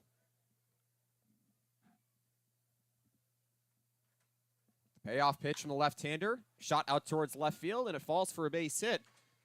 And it's another piece of 1-out hitting. That time, Easterly trying to go back with the slider, and he paid for it as he will work out of the stretch again here in the 5th.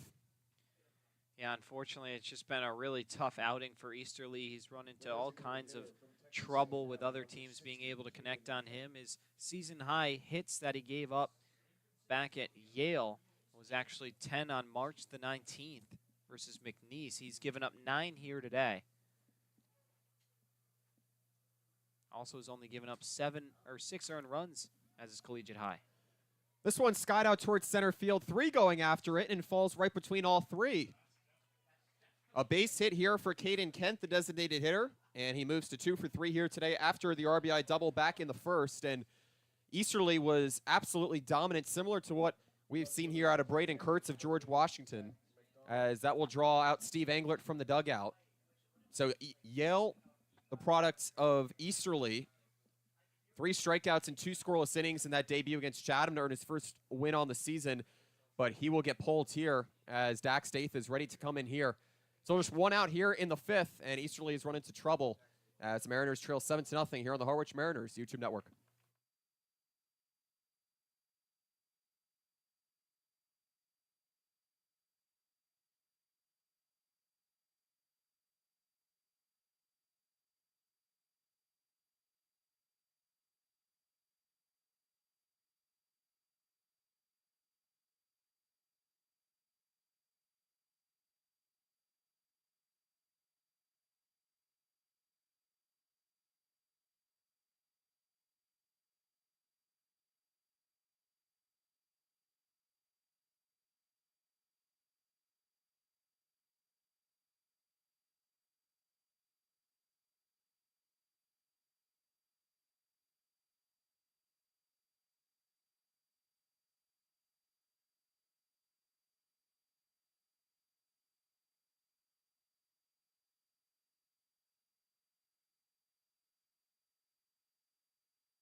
New pitcher in Dax Daith, formerly of Texas Tech, set to go to Angelo State here as Reed Easterly, the left-handed starter out of Yale.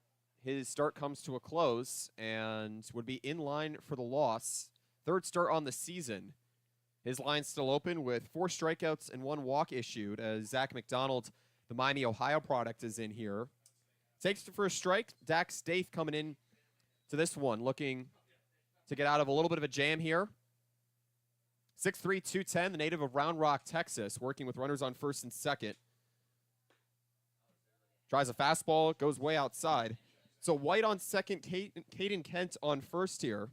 Harwich behind 7 runs early here. Looking to make it 3 straight wins, but certainly has to get some support from its lineup. 6 hits thus far. 1-1 try, a slider cut on a miss that time. 1-2. So despite Reed Easterly retiring the side in the 4th, Devin, you got the sense that he was starting to really settle in. He'd retired 5 straight for that matter, moving here into the 5th, but was just unable to get continuous outs. And Chatham, with nothing to lose at this point in the season, just laying it all out.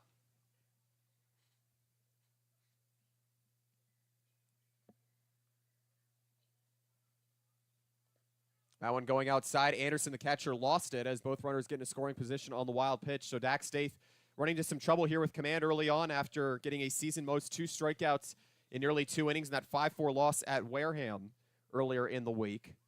Has a 2.25 ERA and has gone 4 innings thus far, but the walks have been an issue for him with 6 through his first 3 outings, and we'll see how he's able to get out of this jam. Still just 1 away here.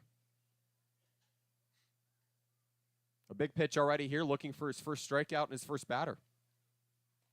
That one going away from Anderson off of his glove.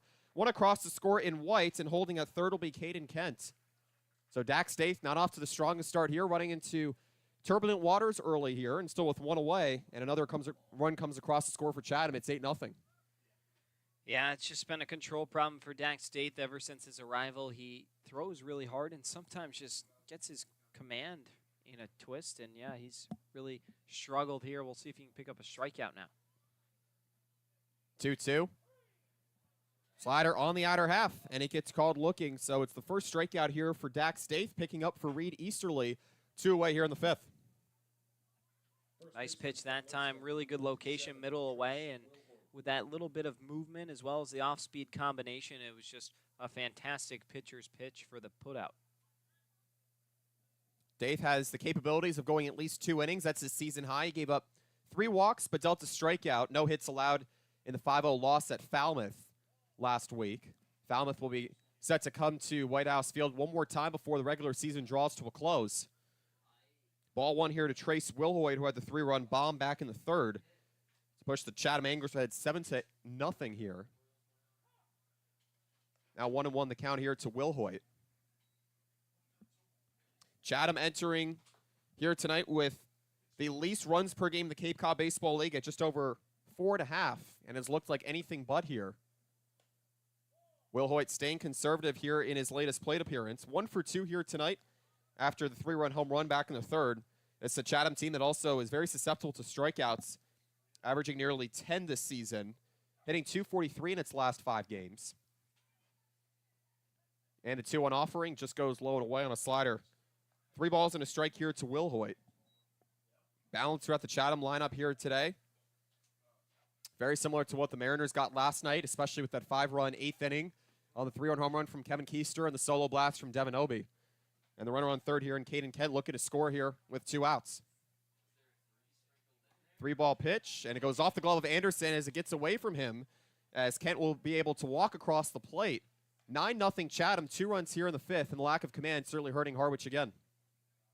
Yep, and so now you can finally close the line on Easterly. 4 1/3, 10 hits, 9 earned runs, 4 strikeouts, and a walk. I mean, that's kind of a day to forget. If you're Easterly, he's got to find a way to move on, and luckily his team already in the postseason.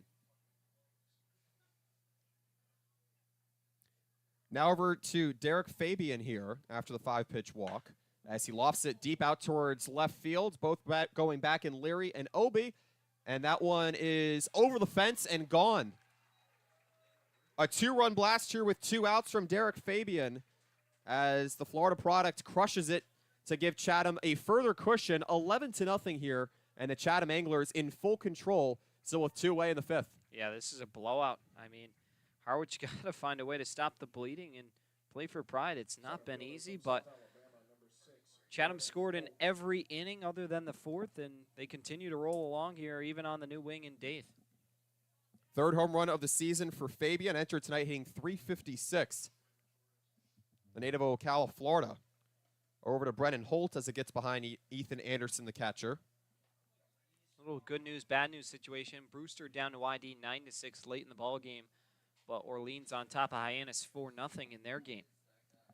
And you certainly have to think that regardless of other scores across the league, it's a wake-up call here for the Mariners after getting a thrilling come-from-behind victory last night, as this one is shot out towards center field. Obi makes the catch on the run as the inning draws to a close here. But the Chatham Anglers stretch across their lead once again. They get 4 runs on 3 hits, no errors, and leave nobody on a huge 2-run bomb from Derek Fabian, his 3rd on the season. It's his first hit on the evening as well.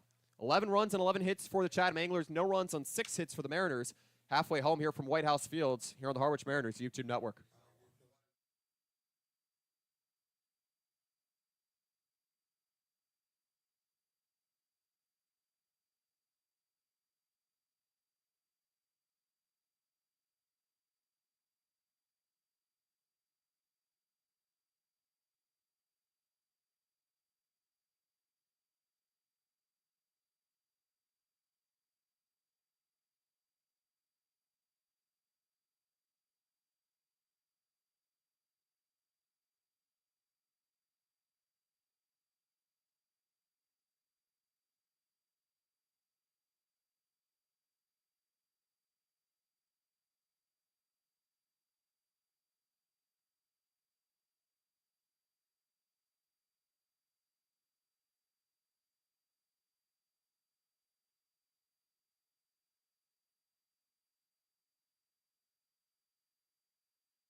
Leading off the bottom of the 5th for Harwich. 4 more runs in the 5th inning for the Chatham Anglers, looking to close out the season series with a win. Rye Kopelman and Devin Dobek here on the Harwich Mariners YouTube network. A 2-run home run from Derek Fabian, his 3rd on the year against Dax Staith. The line closed for Reed Easterly, 9 earned runs. A new pitcher, meanwhile, for the Chatham Anglers in Sam Simmons, already pitched in the prior meeting, in which the Mariners won 12-0 on the road. Simmons at 6'3", 170, the freshman out of Panola Junior College. And in his only appearance on the season, it was against the Mariners.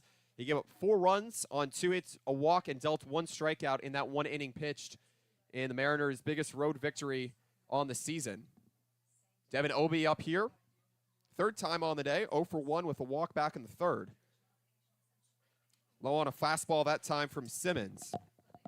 This past season at Panola College, a respectable ERA at 2.25 for that matter, 36 strikeouts as he gets a curveball in the outer corner here to Devin Obi. So Obi trying to protect here and avoid his 2nd strikeout on the day. Timely walk earlier as he evens the count at 2-2. A Chatham team with a 6.39 ERA has had 7 saves in the games that it's managed to win of the 11 it has. 2-strike offering. Obi slices to the right side and down for a base hit. Obi, a wide turn around first. He'll be digging off for 2nd. And he looks back at first, and he will reach with a leadoff double here. A little bit of an awkward spin that time. Yeah, it actually went down and under the fence there over in right field. So a ground rule double for Devin Obi as right fielder and Tyler Wolfert lost eyes on it. Number 25, Elijah Lambros. So the Mariners have their 7th hit on the day, but they left 2 stranded in the 2nd and the 4th and left the bases loaded in the 3rd. A nice opportunity here for Elijah Lambros with his team trailing by 11. He's been able to get hot in the lineup early in his first handful of games here with the Mariners, next to his Maryland counterpart in Kevin Keister, as Sam Simmons takes a moment to reset here. Keister and Lambros just the spark that the Mariners need in the lineup. Extending their hitting streaks to 5 games last night in a comeback 7-6 victory over the Yarmouth Dennis Red Sox. This Terrapins duo combining for 17 hits, 13 RBIs through their first 10 collective games to the Mariners. Keister getting his first home run this season last night, and the Mariners with a good deal of work to do in order to get back in this one, as it's 1-1 to the Fredericksburg, Virginia native. Yeah, and Harwich really staring at a double-digit deficit. I mean, 11 runs. Got to credit Chatham. They've only stranded 2 runners on. They've been able to clear the base paths as much as possible. Meanwhile, Harwich has stranded 8 guys, and that's a big reason why they're so out of this ball game. The Mariners last night just stranding 1 on base. 5 runs in the 8th inning. That time a curveball missing high and inside to Lambros. Exhibiting the plate discipline here against the first reliever out of the Chatham bullpen in Sam Simmons. Braden Kurtz was dominant in his first start on the season. In his season debut, another curveball looped in there as it goes to 2-2. Kurtz, I mean, you couldn't have asked for much more if you're the Chatham coaching staff. 2 walks allowed, but that was met by 7 strikeouts, 6 hits, and a 4-inning shutout here. So Simmons out of the stretch, the 2-2, grounded over towards the left side. The third baseman, Donahue, spins and fires over to first, and it's just in time, a high throw that time, as Obi stays put at second, and there's 1 away here in the 5th. This is another high IQ play by Kyson Donahue over at third base, able to look the runner back in Devin Obi, who has to retreat to second base, and then spins, gathers, and fires a ball that had a little help from Trace Wilhoit over at first, but nonetheless recording the out, holding the runner. Really good job there by the third baseman. Well, Ethan Anderson having a chance here to keep some momentum going for the Mariners here in the 5th after the leadoff double from Devin Obi. Has been a timely hitter over the last 5 games with 8 hits, 8 RBIs, and had a season-high 4 hits, 2 RBIs in that 16-run home win here against Brewster 2 nights ago. Drills this one out towards right field and into the glove of Wolford, the right fielder. Obi will hold at second. Thought about it for a moment. There are 2 away. That's got to be a tough play to make with that setting sun, but Wolford able to take care of it, and a key out here for Simmons. Yeah, Chatham's just been getting the right outs at the right times. Harwich has had the base runners now up to 7 hits through just 4 2/3 innings, but unfortunately unable to do anything with that. And the Mariners have been susceptible to strikeouts here tonight against Braden Kurtz of George Washington. In his season debut, looked like he had been starting for at least 2 or 3 games to this point, as he hands it over to Sam Simmons here. So Ali Camarillo stepping in with 2 outs, trying to scratch across the first run for the Mariners as he chops it over towards the left side. The shortstop, Forsyth, fires it across to first, and it's in time. So despite a leadoff double here from Devin Obi, the Mariners bring 4 to the plate, and they score no runs on 1 hit, no errors, and leave 1 stranded in scoring position. Going into the 6th inning, the Mariners down by 11. This is Harwich Mariners Baseball on the Harwich Mariners YouTube network.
Todd Shelton, the acting field manager for the Chatham Anglers, stepping in here for Marty Lees after the departure of Tom Holliday, and it looks like as if the Chatham Anglers have had the Mariners number all season long. They lost to Harwich 12-0 out Veterans Field on Monday night, but they have turned it around here, getting 11 runs through the first 5 innings as Dax State, the Angelo State right-hander, stepping in, set to face the Chatham top of the order here in Lane Forsyth. Daith back in the 5th. Unable to give Reed Easterly some quick relief. Got a looking strikeout against Zach McDonald before a 2-run home run from Derek Fabian, the shortstop out of Florida. He had his 3rd on the season. Forsyth on the day, 1 for 2. Pops it up towards Ethan Anderson as he ditches the mask, and he makes the catch back behind home plate. Well, that's a wonderful play by Anderson, getting his first start behind the dish here tonight, an accustomed first baseman here for the Mariners this season. There's one away, and you know, you consider when you need a leader, and the leader of the defense in Ethan Anderson tonight, the catcher, just providing a reason for the Mariners to stay locked in this one despite trailing by 11. Yeah, no, that was a really nice play. It's tough with that kind of angle there, and Anderson doing a great job to get under it and make the play. Well, if you're just tuning in, Reed Easterly, the left-handed starter out of Yale, giving up 7 combined runs over the first 3 innings. So strike 1 here to Tyler Wolfert. Had a sacrifice fly back in the 2nd, grounded out to shortstop back in the 4th. Daith trying for a 1-2-3 job here in the 6th. Breezy night here at White House Fields. Still could not be more postcard perfect. Not a cloud in the sky on Bark at the Park night. Chatham has had a lot to bark for with its lineup thus far, trying to make the most of each game it has left. This one bounced over to Rivera. And the Southern New Hampshire product zips it across the diamond, and there are 2 away here in the 6th.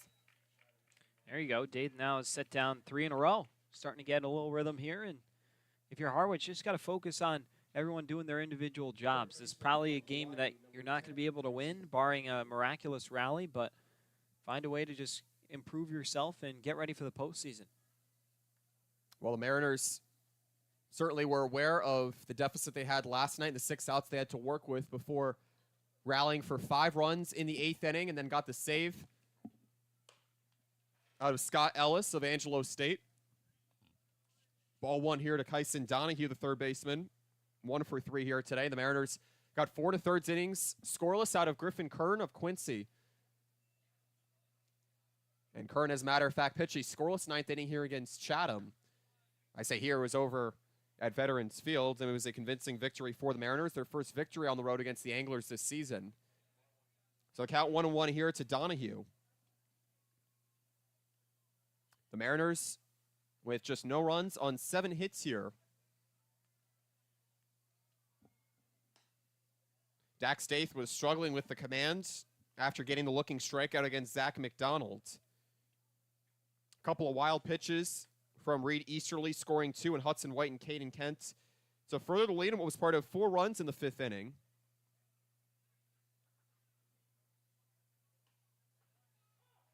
There's a nice slider on the inner half as the count goes even at 2.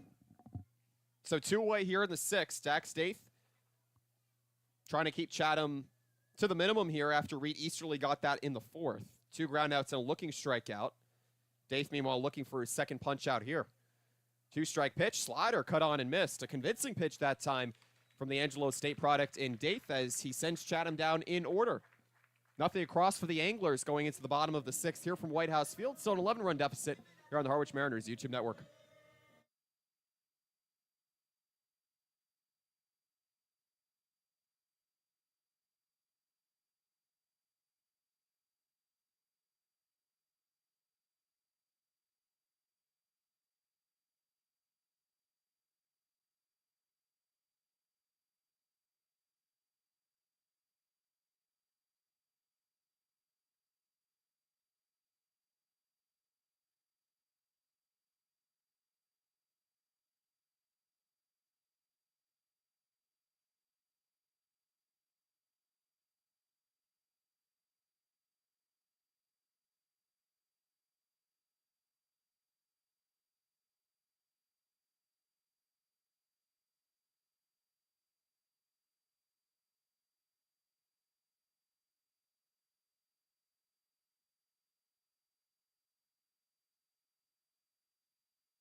Lower third of the order due up to start the bottom of the sixth here with the Harwich Mariners trailing the Chatham Anglers 11-0. 18 combined hits, however. Chatham with 11 hits through the first 5 innings. Dak Staith, the right-hand reliever out of Angelo State, retiring the side in order, getting his second strikeout. Both have been looking thus far as he's gone 1 2/3 innings after relieving Reed Easterly, the left-handed start out of Yale. Now on a fastball just on the outer half here to Cameron Leary out of Boston College. Had a walk back in the fourth to lead it off. We'll see what he can do here, but you consider what the Mariners got last night, showing a lot of promise with 5 unanswered runs in the 8th inning last night for that from behind victory. As this one is lobbed back behind home plate, running on the first baseman Will Hoyt. Instead, the catcher White tries a stab at it, and Leary able to stay alive in this one. But with 11-run deficit, perhaps the wake-up call that the Mariners need with some tough playoff teams looming. And you want to talk about tough opponents, Devin. I mean, the Yarmouth Dennis Red Sox, one of the best hitting attacks in the league besides the Katuitt Kettleers, and the Mariners found a way to respond late. Yeah, no, that was really good tenacity that the Mariners showed last night and showed that they can compete with the best teams. I mean, we know they've taken 3 or 4 from Katuitt. They've been able to compete with the best of the best. It almost seems like sometimes they play to the level of their opponent, and that's kind of been their kryptonite all season long. And Harwich facing a Chatham team with a near 8 ERA in the last 5 games. Fouled back. So Sam Simmons going to a fastball again here. Relieved Braden Kurtz, the right-hand start out of George Washington after 4 scoreless innings. He dealt 7 strikeouts in his debut. Harwich trying to work around some 2-out blunders here. 2 left stranded back in the second. Bases were left loaded in the third. 2 on in the fourth. As Leary tries for a deep count here against Sam Simmons. Gave up a leadoff double to Devin Obie to start the bottom of the 5th. With Harwich still behind 11 runs. Here's a chopper over towards the right side. A slow-moving ball for Fabian. And he makes the play over to first at Will Hoyt as there's 1 away here in the 6th. Yeah, Leary, a decent at-bat that time. Had a little extra life after the drop foul ball, and then unfortunately just rolls this one over. Got too anxious and lunged at it. And yeah, it's just a soft out. That draws in Talmadge LeCroy, the first baseman out of South Carolina. Takes that one on the outer quad. So a breaking ball at just 73 miles per hour. Unable to get to the zone that time as LeCroy reaches for the first time here today. He was 1 for 2 prior to that as Harwich has its first hit batsman. So you consider how the Mariners with 7 hits through 5 1/3 innings here tonight against Chatham's pitching, and what was 4 masterful innings out of Braden Kurtz, of George Washington. Sam Simmons looking to keep Harwich scoreless in his second outing here on the season. Daniel Rivera now digs in 0 for 2 on the evening as he takes a fastball in the upper half for strike 1. The urgency is there for the Mariners. They just have to be able to follow through and deal with something that they've dealt with at times this season as a negative in situational hitting. That time a curveball going high as it's 1-1 here to the Kansas State product. Transfer out of Southern New Hampshire. Harwich with 47 RBIs, including 4 home runs in its last 5 games. Has yet to translate here as this one's bounced to the left side. And that one just trickling foul. The home plate umpire Andro Gravino getting on the ruling that time as it goes to 1-2. And then it's been just some tough bounces for the Mariners here tonight. Chatham getting all over Harwich in those first 5 innings. Derek Fabian with a 2-run home run with 2 outs in the 5th. Harwich trying to stir something together here after back-to-back wins. Another curveball dealt that time high to Rivera. His discipline once again on display here despite being 0 for 2 here to start. Harwich also with the second most doubles in the Cape Cod Baseball League. Nearly 65 to this point in the season. That is how they've been able to draw in a good deal of runs over the last 5 games, aside from the home runs they've gotten out of Devin Obie and Kevin Keister.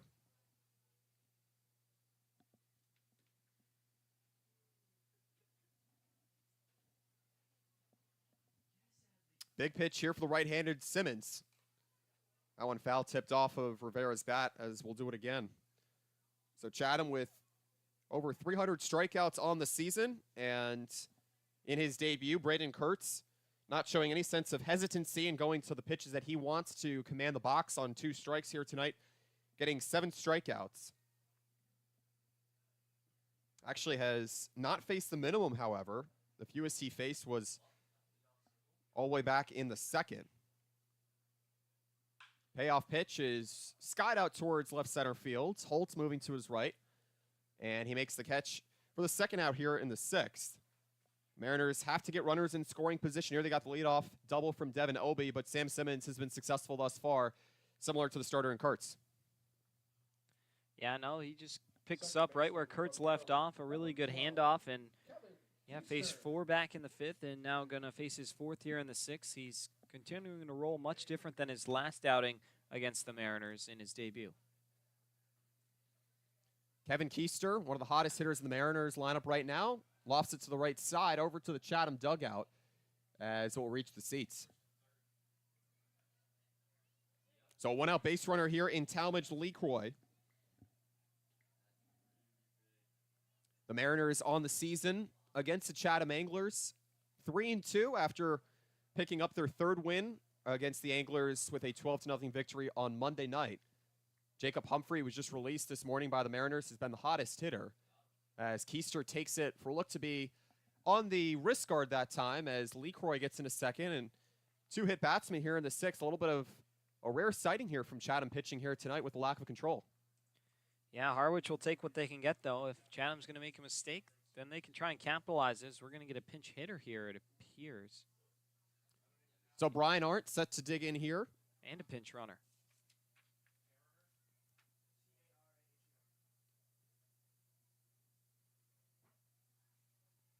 Your attention, please. Pinch running at first base for the Mariners from Boston College.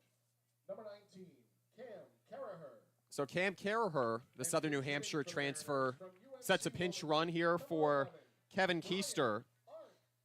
Keister not much of a threat to steal here, as Mariners with 2 outs have a chance to draw in their first runs here with Brian Arndt, the UNC Wilmington product, digging in here. Arndt's pinch hitting for Kevin Karstetter as he rips it to the left side foul. Arndt's trying to avenge an 0-for-4 night last night, had 3 strikeouts.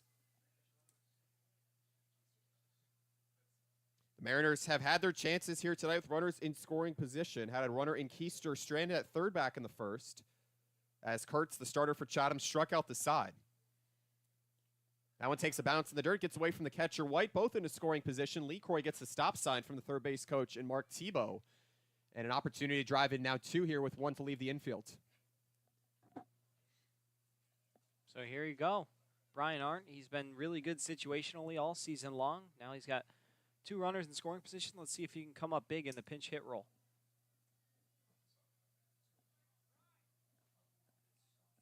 Arndt with 11 RBIs on the season, hitting .262 as he shoots it high towards the right side of the infield. The first baseman in Will Hoyt moving right, he makes the catch as the Mariners strand 2 in scoring position after the wild pitch. So Harwich looking to Brian Arndt in a pinch-hitting situation, trailing by 11 runs, but they still remain scoreless after 6 innings as they score no runs on no hits, no errors, and leave 2 on. It's still an 11-0 lead for the Chatham Anglers here on the Harwich Mariners YouTube network.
is tech number 62, Hudson White.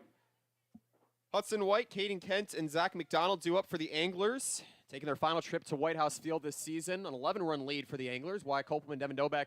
And for the final third innings on play-by-play, to my broadcast partner, Devin. Thank you, Wyatt. As we're set to go once again, Dax Daith out there for the M's. It'll be Hudson White, Caden Kent, and Zach McDonald due up in the inning. Hudson White on the day has reached base all 3 times he's come up.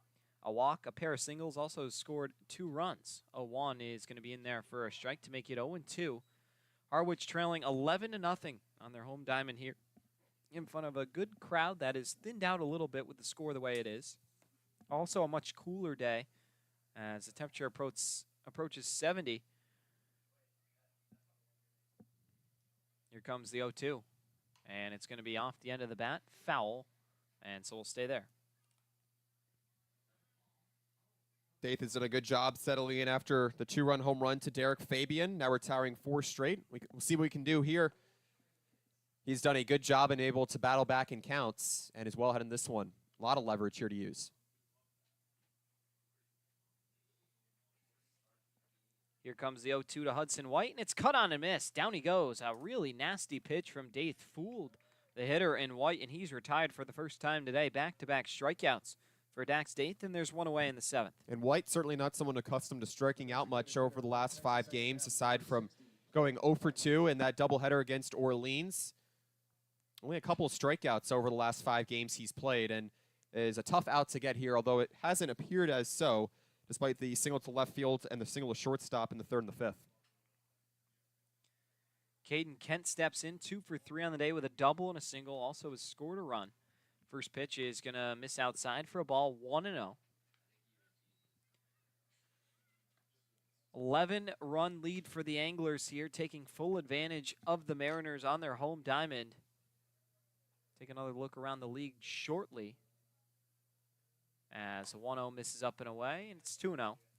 Orleans still on top, 4-0 on the Harbor Hawks. YD did beat Brewster 9-6, so Brewster will not make any advancement up the leaderboard. They trail Harwich by a game and a half, and it will remain that way, assuming this score holds. Katoot on top of Wareham 2-1, and Falmouth and Bourne knotted at 2 early in that one. 2-0 pitch. Fouled back right towards us. Wyatt, a big flinch out of you that time, huh? If I'm aware, is that good? I mean, yeah.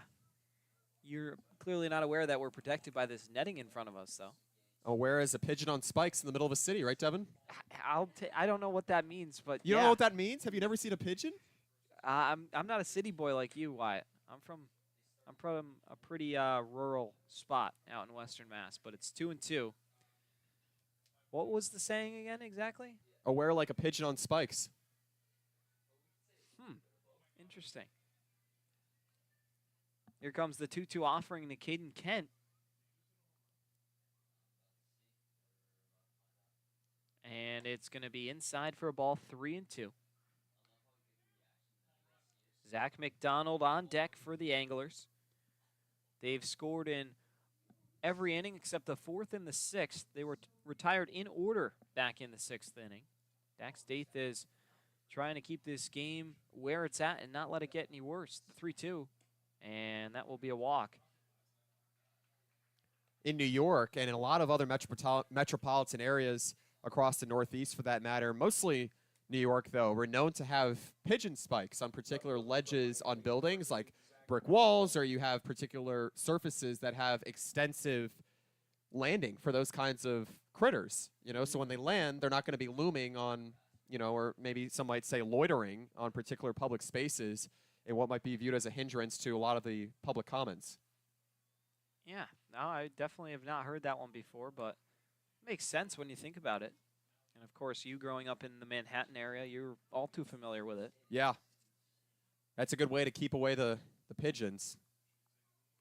No balls and a strike to Zach McDonald. He's 1 for 3 with a pair of strikeouts and a single where he came around to score. 0-1.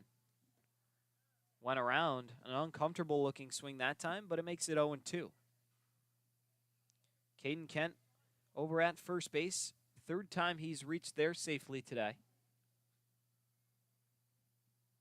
does not have a huge lead off the bag, not a threat to go as Daith takes a look over at him. And now set to come home for the 0-2.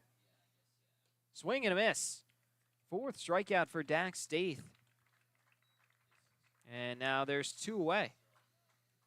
Daith has looked really comfortable, especially going to that slider low and away. And McDonald's, other than that single to third back in the third, has just not been able to really move runners around here. And that's what the Chatham Anglers need. I mean, some say you may need it to get the insurance runs, but they already have a good deal of insurance runs already. Trace Wilhoit digs in. He had that big 3-run blast in the third that kind of was the dagger of putting this game out of reach at the time. He's ahead in the count 1-0. In addition to his home run, he walked in the 5th, came around to score, and he's also flied out to center. Here comes the 1-0 pitch. And misses way outside. Anderson has to dive to make the play, and it's 2-0.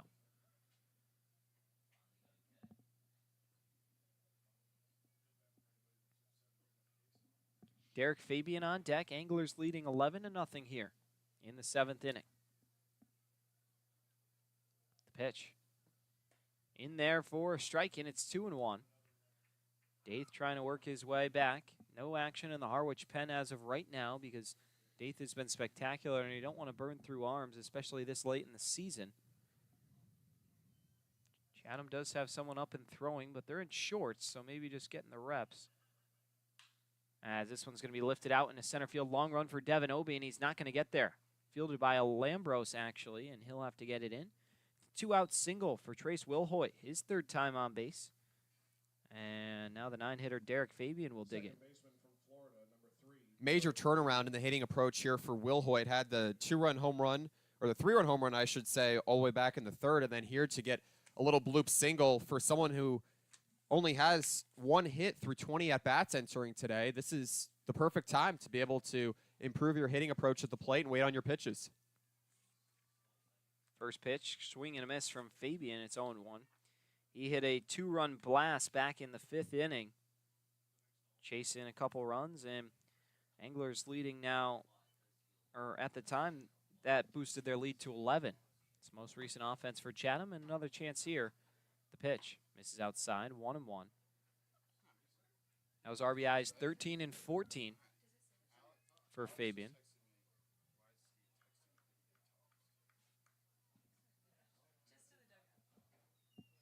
Here comes the 1-1. This is down low, and it's 2-1. 461 on-base percentage for Derek Fabian. That is the highest mark on the Anglers by quite the margin.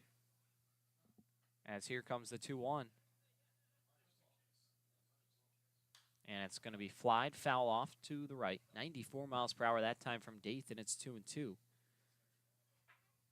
Fabian in his 24th game, and he's been fantastic. Picked up his 3rd home run here tonight. That ties the team high held by Kyson Donahue. Zach McDonald's home run actually turned out to be his 2nd of the season.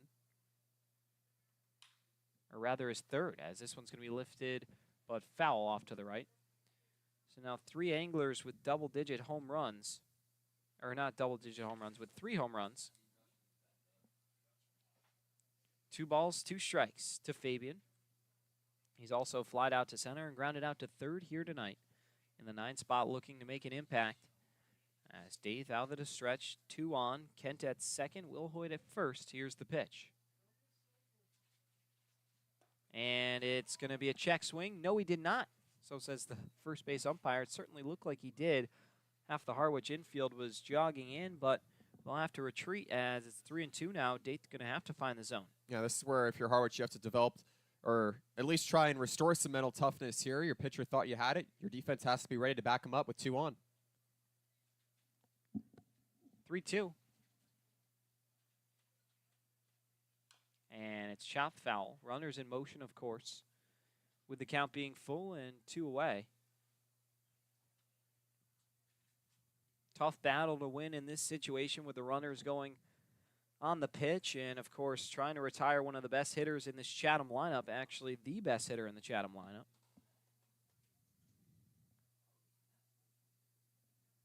comes the payoff once again, and misses up high. It's going to be a walk from Dax Daith to load the bases. And now Chatham with another chance to really make it hurt. And this has to hurt for Dax Daith. Tried to sell the high fastball here to Derek Fabian. Was 0 for 2 before hitting the 2-run home run to extend that Chatham lead to 11. And right now it's just been hard. And I think R.J. Thomas is going to go out and have a word with him just to see what's going on mechanically. No one warming up for Harwich. You don't want to have to go burning through your bullpen here, down by 11 and still 3 outs to go here. 3 innings, I should say. Yeah, so they'll converse and talk things over as Daith has started to lose his control. A pair of walks in the inning in addition to the single. Does have 2 strikeouts, so it's come and gone as far as painting corners, but still needs to get out of this jam he's put himself in here with 2 away. Only so much your defense can supply you with, and has been relatively consistent here tonight. You've gotten a lot around Daith to get him some help as he's dealt a few strikeouts here, and 4 for that matter. So as good as he's looked with the slider, just has to locate the fastball a little bit better here, but this is the biggest jam for him to get out of here. Here comes the first pitch to Brennan Holt, the leadoff man, in the box for the 5th time. He fouls it off to make it 0-1. Still no errors in the ball game, despite the score being the way it is. Holt on the day has been hit by a pitch, singled, stole a base, came around to score, and then he's grounded out to third and flied out to center. Nowhere to put him here in the 7th, as coming set is Daith and the pitch. It's going to be popped in foul territory. Long run over for Anderson. Also coming in is, oh my goodness, Ethan Anderson, a barehanded grab for out number 3. How about it? Realized he overran it, reached back and made a barehanded play to end the inning with the bases loaded. That will receive a standing ovation from the crowd, who finally has something to cheer about, and high fives from all the fans. We'll step aside. Still 11-0 Chatham, but a highlight reel play for Ethan Anderson. Right back here in a moment on the Harwich Mariners YouTube network.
Fielder from Duke, number 24, Devin Obi. Out of the 7th inning stretch, it's Devin Obi, followed by Elijah Lambros and Ethan Anderson, 2 up for the M's. First pitch to Obi, misses down low for a ball. It's 1-0. Obi on the day struck out swinging. He's walked and doubled. Been on base twice in what's been a very subtle offensive day for Harwich. It's going to be 2 balls and no strikes now, as Sam Simmons still out on the bump for the Chatham Anglers. 2-0. Down in the dirt, 3-0. Stay tuned in the 8th inning. We're going to get a chance to talk to one of the other interns for the Harwich Mariners. Will Carfin works closely alongside the coach doing analytics and things, so looking forward to seeing what kind of insight he can provide us. And, of course, we spend all our time in the press box. 3-0 is going to be a green light swing from Obi, but he fouls it back over towards the Harwich bat boy, and it's going to be 3-1. A barehanded catch from Ethan Anderson. I mean, that woke a little bit of folks up. 3-1 is going to be chop foul once again, and count is full at 3-2. I mean, yeah, that was really awesome for him to have the awareness to realize he wasn't going to be able to get the glove up and saw the ball at the last second and just figured, hey, why not? We got nothing to lose, and make the play with the bare hand. 3-2. It's going to be strike 3. Devin Obi thought he had another walk, but he's rung up on the inside corner, and that's one of the cons of crowding the plate sometimes is you narrow down the strike zone for even yourself, and so now it'll be one away for Elijah Lambros. Yeah, Joe Gravino trying to establish some impartiality that time. Obi was ahead in the count 3-0, but still you have to be able to win counts. It's the first strikeout for Sam Simmons here tonight, and it comes in the 7th. Elijah Lambros on the day 0 for 3, swings and misses at the second pitch to make it 1-1. Struck out looking in the first, struck out swinging in the third, and grounded out to third in the 5th. Here comes the 1-1. And it's going to miss just low for a ball, 2-1. Good spot to miss that time from Simmons. A breaking ball, 12-6 movement that dropped just below the knees. 2-1. Swing and a miss, 2-2. And now Lambros going to have to protect, in jeopardy of being retired by a strikeout for the 3rd time. The pitch is going to be spoiled off to the right. Good defensive hack that time from Lambros to keep himself going, and so we'll stay at 2-2.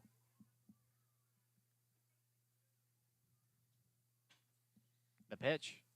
It's going to be grounded past the sliding Kyson Donahue into left field for a base hit. Lambros extends his hitting streak to now 6 games as he singles here in the 7th to give the Mariners someone on the base paths.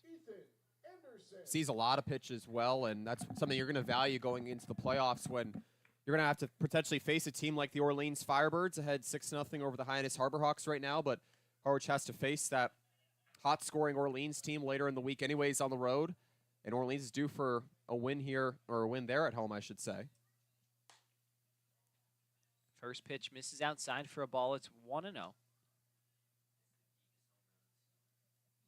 Anderson getting a warm welcome to the plate from the Harwich faithful who've stuck around here after that sensational play he made. 2 balls and no strikes now to the Virginia utility man, I guess, at this point. He's caught. We've seen him play at first base and really has been prolific at both. Here comes the 2-0. And it's popped up. In the infield, ranging over is going to be Fabian, and he's under it for out number 2. An infield fly rule likely in effect there, and it's going to be 2 down for Ali Camarillo. Just been a quiet afternoon for Harwich with that situational hitting that has plagued it at times this season. And to this point in the game, Devin, Mariners just 3 for 10 with 2 outs. They have just not been able to find extra base runners to extend innings against Simmons and the excellent starter in Braden Kurtz of George Washington had those 7 strikeouts. So the strikeouts have been a factor, but it's also just been a victim of not getting enough balls into the outfield at certain times. Ali Camarillo on the day 1 for 3 as he fouls off first pitch he sees towards the Harwich pen, and it's 0-1. Ali had the single back in the 2nd, popped out to 2nd in the 3rd, and grounded out to the shortstop in Lane Forsyth back in the 5th. Sun almost completely set here in Harwich. You can still see the glow on the treetops out in right center field and ranging over. Beautiful golden hour action right here at the house as that one's dropped in there to make it 0-2 to Camarillo. It's in jeopardy of going down on strikes for the first time today. No balls, 2 strikes. Simmons looking to put together his 3rd straight scoreless inning as he readies and fires. Bounced in the dirt, 1-2. He's having trouble controlling that 12-6 a little bit tonight. He's been missing just a little low at times, as he did there. 1 ball, 2 strikes. And the pitch misses up high for a ball. And it's 2-2. This is where you continue to have to test yourself. If you're Simmons, you are trying to hold this Harwich team scoreless in your second outing on the season. Just a really tough at-bat for Ali Camareo, meanwhile. 2-2. Misses up high, 3-2. Over at first is Lambros after his one-out single. Mariners trying to find a way to continue moving the runners along. Count is full. On deck, Cam Leary. He'd love to get a chance with runners on and find the crowd something to cheer about. As this one's going to be cracked out into deep right field. Going back is Wolfert, now coming in and makes the catch. That's out number 3 here in the 7th. So the Mariners once again go quietly. They've stranded at least one runner in every inning here today. We'll step aside and be back for the 8th inning. Join us as Will Carfin joins me in the booth. We'll be right back in a moment on the Harwich Mariners YouTube network.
Into the 8th inning we go. Devin Doback alongside Will Carfin now, an intern for the Harwich Mariners, works closely alongside Steve Engler in the Harwich Mariner coaching staff. Will, welcome aboard. Happy to have you along with us. Thanks for having me, Devin. Excited to be here.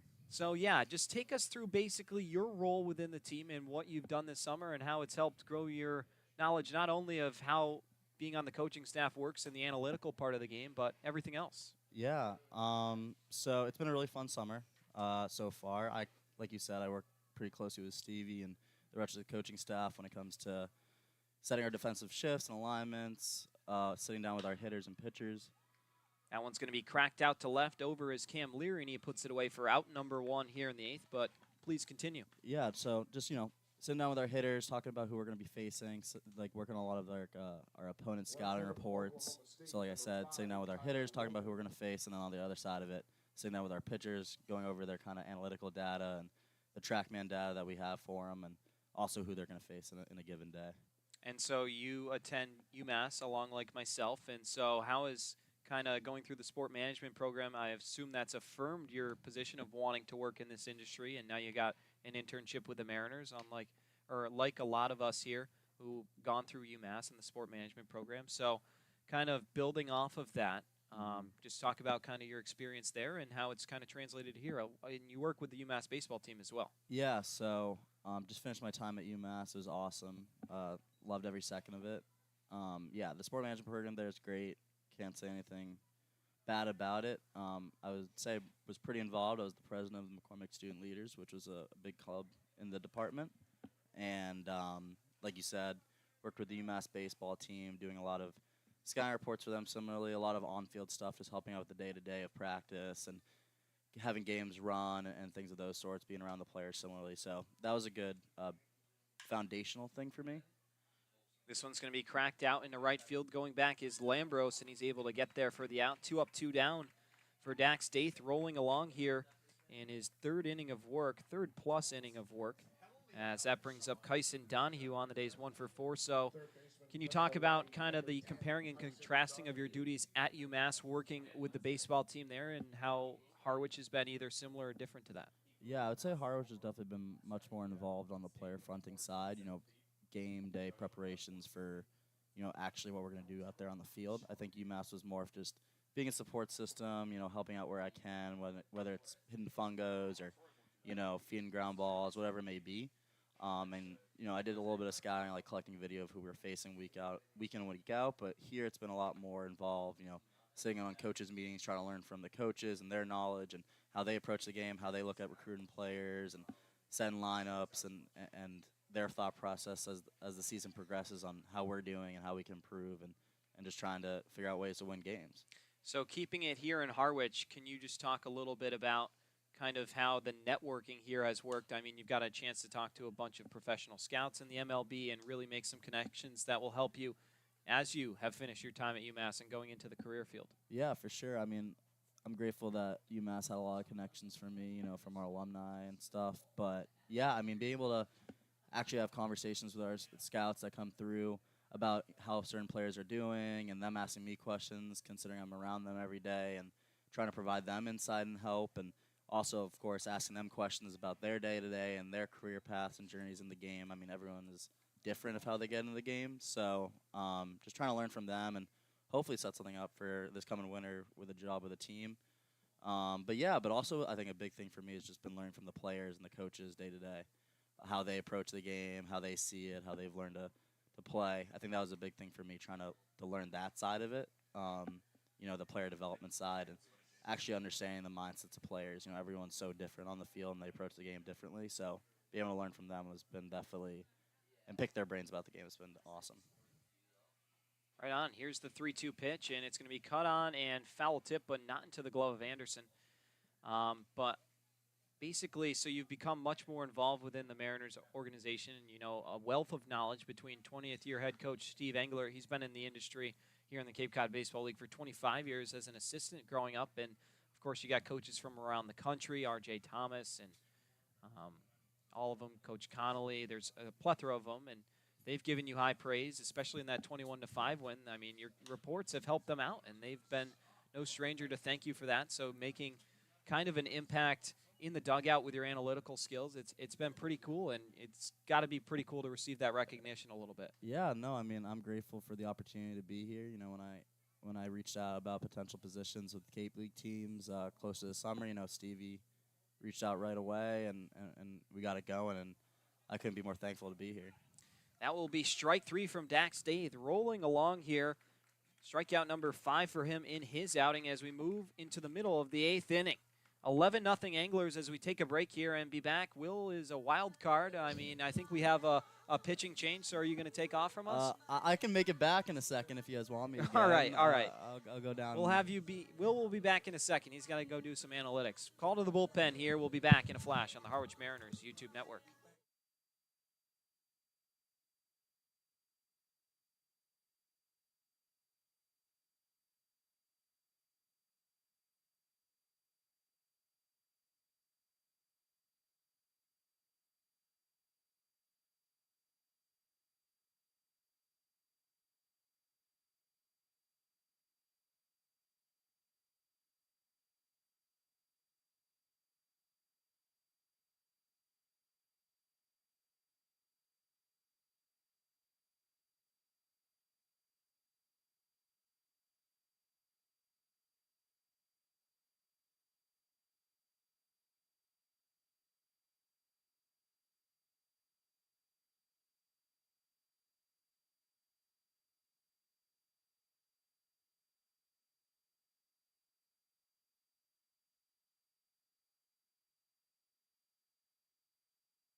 Back here for the home half of the 8th inning, Will Carfin, the fastest man alive, rejoining us before the inning restarts as there's a call to the bullpen. You had to give the hitters the new scouting reports on Jack Brodsky, 6'0", 215-pound right-hander out of University of Tampa. Comes in with an 0-2 record, a 6.35 ERA, making his 10th appearance of the season. All in relief, 11 and a third innings, 16 hits, 8 earned runs, and 17 strikeouts to 4 walks. Will, I guess we'll ask you, what should we expect from the reliever in Brodsky? I'd say a lot of fastballs given the score right now. So, I mean, tendencies on the Cape have definitely been a little all over the place. Just guys trying to work on their off-speed pitches and trying to develop their arsenal. So it's kind of a wild card with a lot of guys, but try to help the hitters the best way I can. There you go. And so we kind of got to the peak of your role here and your responsibilities. So what are you looking to do after this? What is Harwich kind of the bridge to, and what kind of field do you want to get into within most likely professional baseball of some sort? Yeah, I mean, still trying to figure it out. I've done a couple different internships. Last summer I worked for an agency down in Nashville. So got to see that side of it. Got to see the player development side, coaching, and I've also seen like the scouting side with some other experiences. So trying to still feel it out. I think the ideal position would be like a year-long kind of apprenticeship role with a team come wintertime, just kind of feel it out, kind of see like what a baseball operations department has to offer on the pro amateur scouting side and also player dev. So I don't know, just kind of feel it out and see what's out there. Just kind of, the idea is just to have fun with it, and that's why I got into baseball, and hopefully that can continue at the next level. Your love for the game is evident here as it's 1-2 to Cam Leary, who on the day is 0 for 2 with a walk, a strikeout, and a ground out to second. He awaits the pitch from Brodsky, and it's going to be down low for a ball. Make it 2 balls and 2 strikes. So I guess now that we've kind of covered your path, let's talk more about the player's path. You're someone who sits alongside the players, spends a lot of time at the ballpark each and every day in the dugout, interacting with them, having conversations, preparing them for what's next. As here's the 2-2.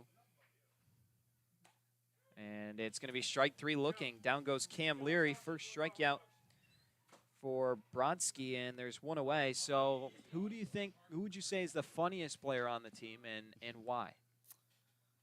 We've had there's been a lot of guys come in and out. There's You a lot can of use funny. that. We can go back through the receipts a little bit. Josh Bostic was one funny dude. He was a joy to be around day in and day out.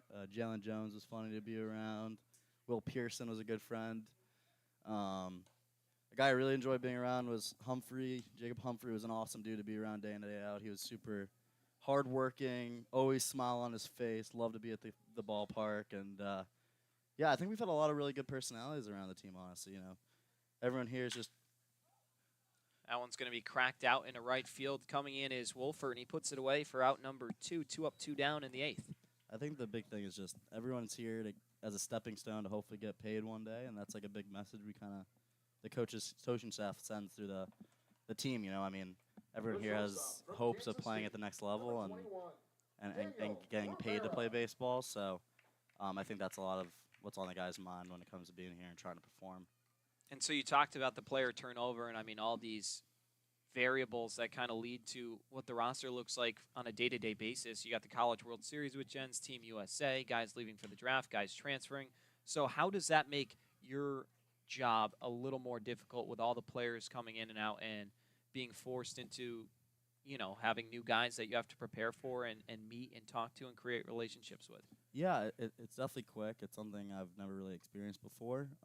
But I think I try to just keep a similar approach and get to be a friendly face for these guys, be somebody that they can talk to and be comfortable around and bounce ideas off of, and I'm able to ask questions about their game and their approach, and they're able to do the same about their own game and ask me about maybe what I see and the input I could potentially have. But I think it's just trying to be friendly and keep it light. It's a summer league, and they're all just trying to have fun for the most part. And it's definitely tough to keep up with it all. It's a lot of guys coming in and out, but similar approach, just be a friendly face, get to know them as quick as I can, and hopefully get them involved where they can find success on the field. Here's the 2-1 offering, and it's going to miss up high to make it 3-1 to Daniel Rivera. A pair of flyouts to left and 1 to center for him thus far today. 0 for 3, trying to find a way to get a hit here and have Harwich get on the scoreboard. They're being out hit 12-8 and beaten on the scoreboard by 11-0 thus far. It would be nice, Devin. It would be nice. It's now 3-2 as Rivera, a healthy cut through that one. 95-mile-per-hour fastball that time from the University of Tampa product. And I guess you're right with the fastball. He's been living there and really pumping the velo. Yeah, he's throwing pretty hard, being our guys. So it's not looking so great right now, given the circumstances. But we're in the playoffs, so that's what matters. 3-2 misses outside, and it's ball 4 to Rivera, who's on for the first time today. So playoffs. Obviously, you guys probably don't pay too much attention now that you've clinched, but matchups on the line. You got Orleans and YD above you at the top. It's going to be a tough battle to take Orleans' spot. You're going to probably have to win out and hope that they fall apart. But who would you rather play matchup-wise with Brewster only a game and a half behind you? I think we've competed with all 3 teams that we're going to be potentially facing, and I think it was a split series with YD, and we've gotten the better of Orleans a good amount of times, similar to Brewster. So I think we have a pretty strong team, and we're capable of winning any day. I really do. So, with Orleans, it's just kind of the pitching side of it. Just depends when it comes to YD or Orleans who we kind of throw, and given they have kind of differing lineups, and then similar with Brewster, it's just I think that's the big side of it. But our hitters are, unlike today, have been getting hot, getting coverable, and I have no doubt that they'll be able to put some runs on the board moving forward once it comes crunch time. Yeah, 19 runs in the last 2 days scored, or much more than that. Tried 28 runs in the last 2 days scored by this Harwich offense. 21 against Brewster and then 7 against YD. That was quite a thrilling comeback win. A 5-run 8th inning yesterday. It was. Getting some power in the lineup. Keister going deep, and Devin's been such a big part of our lineup. Getting runs on the board and moving guys along. I think that's a big part of it. Just get guys in our lineup that can move guys around the bases and score them. That's the big idea. So they were able to do that in a big way yesterday. So that was huge for us. That was a really important win. Good to see them become a little resilient come postseason time. Unfortunately, a little too late to become resilient here tonight, trailing by 11. There's 2 away here in the 8th, and down at first is Daniel Rivera as the 1-2 set to come to Cam Caraher. The pitch. Misses up high, making his debut for the Mariners here today out of Boston College. His first at bat. What can you tell us about the new face in Cam? Met him today. Seems like a nice kid. Excited to get to know him. I know he's had a really good season at Southern New Hampshire, and that's indicative of him getting an opportunity at BC this coming year. So should be a big part of the team. Swings and misses through that one, and he's finally recorded his first at bat as a Mariner, but it's a strikeout. 2 strikeouts in the inning for Jack Brodsky. But Will, it's been a pleasure to have you on board here in the 8th inning. We appreciate all your insight and analysis into your position and what you've been able to do this summer. And if you're looking for something like this to do and you're listening to the broadcast or know someone, feel free to reach out to Will. Not a hard guy to find. Hey, Devin, appreciate the opportunity. Always love spending time with you, man. Absolutely, Will. All right, we'll be right back here. 11-0 Anglers on the Harwich Mariners YouTube network.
Into the ninth we go here. 11-0 Chatham on top of the Harwich Mariners in the final matchup between the two squads this season. It was a pleasure to have Will Carvin on and hear what he had to say.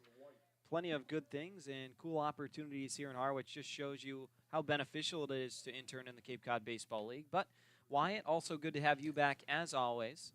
As we head into the ninth, it'll be a pitching change. Cole Rowland, 6'3", 210-pound right-hander out of Duxbury, Massachusetts. A Wake Forest Demon Deacon toes the rubber.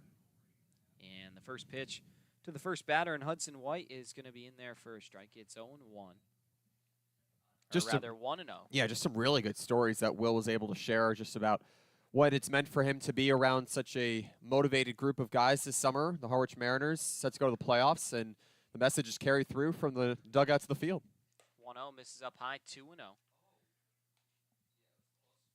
And Cole Rowland this season, a 1-0 record, 2.70 earned run average, making his 8th appearance. Also has a save, 6 2/3 innings pitched, 4 hits, 2 earned runs, 11 strikeouts to 1 walk. He's been fantastic, although his last couple outings he's been a little shakier than the lights-out Cole Rowland we were used to seeing.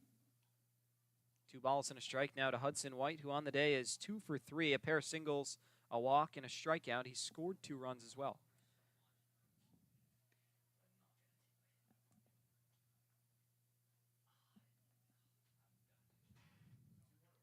Here's the 2-1 pitch. Or rather, it's going to be a strikeout. Yeah, the count was wrong. I was correct at one point, and then yeah, stuff happens. So it'll be a strikeout for Cole Rowland, picks up his first, and there's 1 away. Yeah, both teams very susceptible to strikeouts this season, and for Chatham that has averaged nearly 10 strikeouts a game, it has fallen susceptible to what the relief has brought here in Dax Staith and Cole Rowland now, and the Mariners have just been able to find ways to get strikeouts here, but it's been a little bit too late, even though Chatham's been scoreless since the 5th. Caden Kent digs in. First pitch misses down low for a ball. It's 1-0. Kent has doubled, struck out, singled, and walked here today. Been on base 3 times. He's scored 1 run. One of the 11 Chatham runs here in the ball game. As here's the 1-0 pitch. And it's going to miss to make it 2-0. Rowland's control has been something he's struggled with. He's either been missing the zone or leaving it a little over the plate as of late. So trying to correct that as we're set for the 2-0. That one bounced in front of the plate, but really fooled Kent. Swing and a miss, and it's 2-1. When you're ahead by 11 runs and you're out of the playoffs, I feel like the Chatham Anglers, they know that Rowland's going to go to a fastball, but Kent's just missed it by a little bit that time. But he's had a successful day. A double, a single, and the walk as well. Only falling victim 1 strikeout here, still on the count.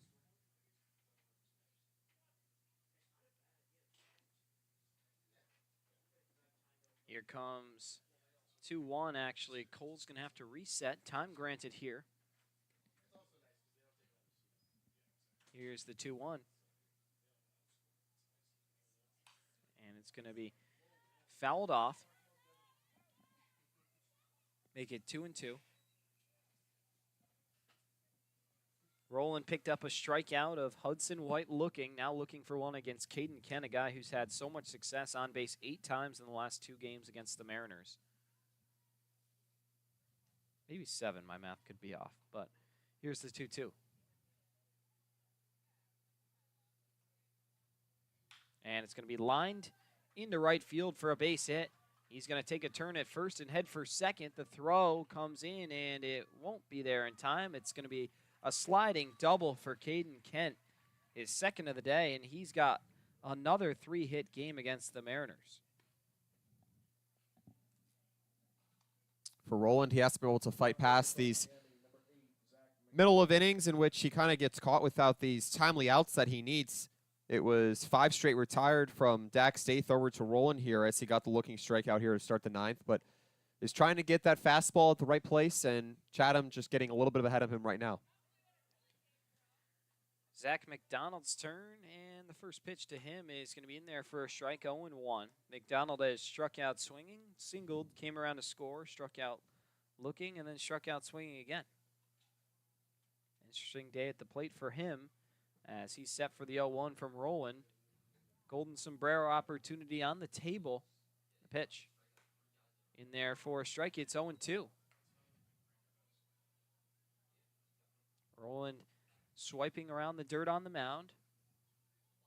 You see him always bouncing that ball off his throwing hand, looking to deliver the 4th strikeout to Zach McDonald. Here comes the 0-2. Swing and a miss. Down he goes. They're going to have to make a throw down to first, and Anderson is there as earning the golden sombrero is Zach McDonald, his 4th strikeout of the day and the 2nd for Cole Roland. First baseman from Lipscomb, number 57. And when you're Rollins, you're trying to get some strikeouts here, and aside from the 1-out double, chance to recover really well here. And he looked really good with that slider that time, has a lot of vertical movement. And McDonald was just way out in front of it. And, of course, you have to protect. You're trying to get on base for the 2nd time here today after the single to 3rd. First pitch misses for a ball. It's 0-1, or 1-0 rather. 8-hitter Trace Wilhoit digs in. He's had a great game. On base 3 times. Flew out to center in the 1st inning, then hit a home run, a 3-run shot in the 3rd, before walking and coming around to score in the 5th and walking in the 7th. 1-0 pitch. In there for a strike, 1-1. Take another quick look around the Cape Cod Baseball League scoreboard. Orleans on top of Hyannis, still 6-0. Falmouth in front of Bourne, 7-2 after that game was knotted at 2. Katua jumps in front of Wareham, 3-2. And YD, of course, defeated Brewster 9-6 earlier today. Pitch is fouled off, and it's 1-2 now. Roland looking to strike out the side.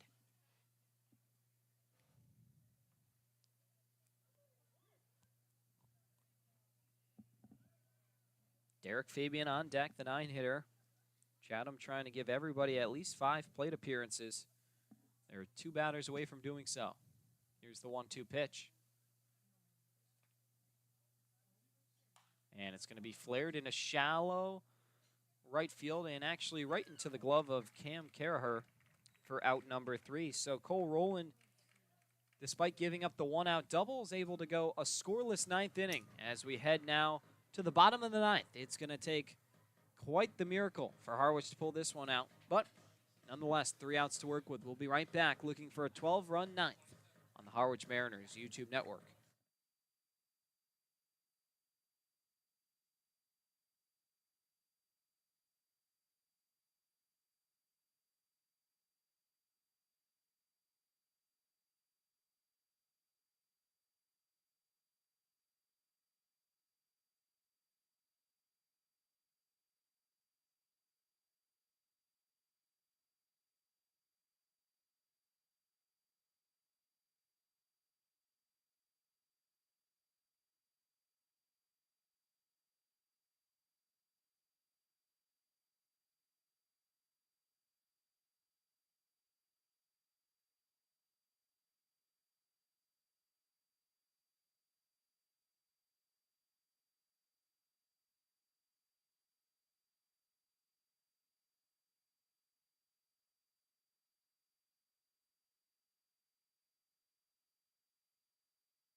Brian Art.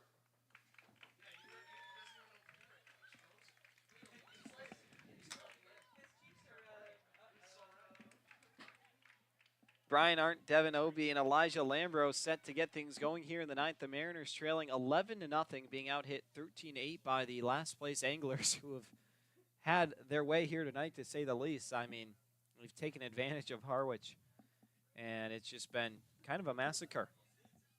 They scored 3 in the first, 1 in the second, 3 in the third, 4 in the fifth, and have been scoreless ever since. Here's the 1-0 pitch to Arndt. It's fouled off to make it 1-1. Arndt popped out to first back in the 6th inning when he came in to pinch hit for Kevin Karstetter.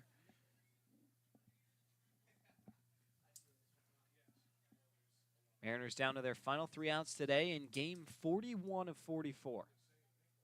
Here's the pitch. Misses outside for a ball, 2-1.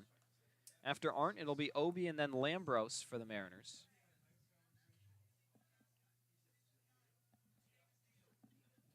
Mariners into their order for now the 5th time today.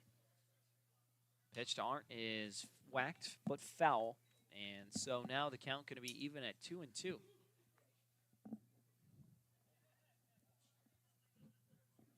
Really starting to cool off here into the 70-degree range here in Harwich, Massachusetts. Been a beautiful night for a ball game, but not a beautiful ball game for the Mariners. 2-2 is cut on a miss. Down goes Brian Arndt. It's going to be the 3rd strikeout for Jack Brodsky since coming into the game. 3 of his 4 outs have been by way of the K. And there's going to be 1 down in the 9th. This has been a convincing night for Chatham pitching, a team in the Harwich Mariners that got 27 combined runs, or 28 for that matter, after the past 2 days in which they looked like they were near invincible. But tonight they've just been lacking answers. 11 strikeouts here for Chatham. And for Devin Obi, someone who has been a huge catalyst in this Harwich offense, just with 1 run. It was a leadoff double to right field, but for Harwich just not to be able to drive in runs has been what has been their Achilles heel here today. Here comes the 0-1 to Obi, and it's going to be fouled off, and it's 0-2. Obi on the day. Pair of strikeouts, 1 looking, 1 swinging, and then he's walked and doubled. Mariners being held scoreless right now. Chatham searching for a shutout victory here against the 3rd-place Mariners. YD, Orleans, Harwich, and Brewster have all clinched in the East. Katuitt, Hyannis, Falmouth, and Bourne have all clinched in the West. Now just trying to shake out the seedings in these final 3+ games of the season. It's a ball and 2 strikes to Devin Obi. Elijah Lambros sitting on deck. As here comes the 4th pitch of the AB. And it's going to be spoiled off to the right over the Chatham dugout. And we stay at 1-2.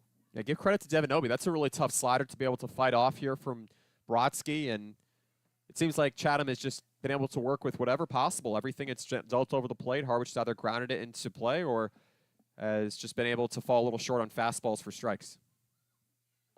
1-2. It's going to be lifted high and out to left field. Not moving much is McDonald. The home crowd liked the ball flight, but just got a little too far under it. And that will be a loud out number 2 here in the 9th. Well, this is a takeaway for the Mariners. They've had a little bit of production from the top 3 hitters in their lineup, but even against a struggling Chatham team here as the season comes to a close, the regular season for that matter, 2 teams headed in different directions. It's a matter of lack of connection that has made it a difference between Harwich and Chatham. Elijah Lambros steps into the right-handed side. This game now 2 hours and 50 minutes long and counting. First pitch misses outside, 1-0. 96 miles per hour, that pitch. I mean, that is gas we're seeing from Jack Brodsky. Once he gets his control down, he's going to be a major league prospect, no doubt. 1-0 pitch. It is going to be popped up. This should do it. Over to the first baseman and Will Hoyt, and he's under it. That's the ball game. The Anglers stun the Mariners 11-0 on the road. What a ball game it was for Chatham, a team who just looking to pick up a few wins and maybe make the playoff picture interesting, even if they won't be involved within it. We'll take a quick break and bring you back for a brief Mariners post-game show in just a few moments. Don't go anywhere. You're listening to the Harwich Mariners on the Harwich Mariners YouTube network.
Back in Algraver press box for the Harwich Mariners postgame show, Devin Dobeck and Wyatt Kopelman along with you after a gut-wrenching 11-0 defeat by the Chatham Anglers of the Harwich Mariners. It was a tough one here tonight, Wyatt. Unfortunately, not even 2,700 people could fuel the Mariners to victory here tonight. On Bark in the Park night, they didn't put on a show for the Dogs.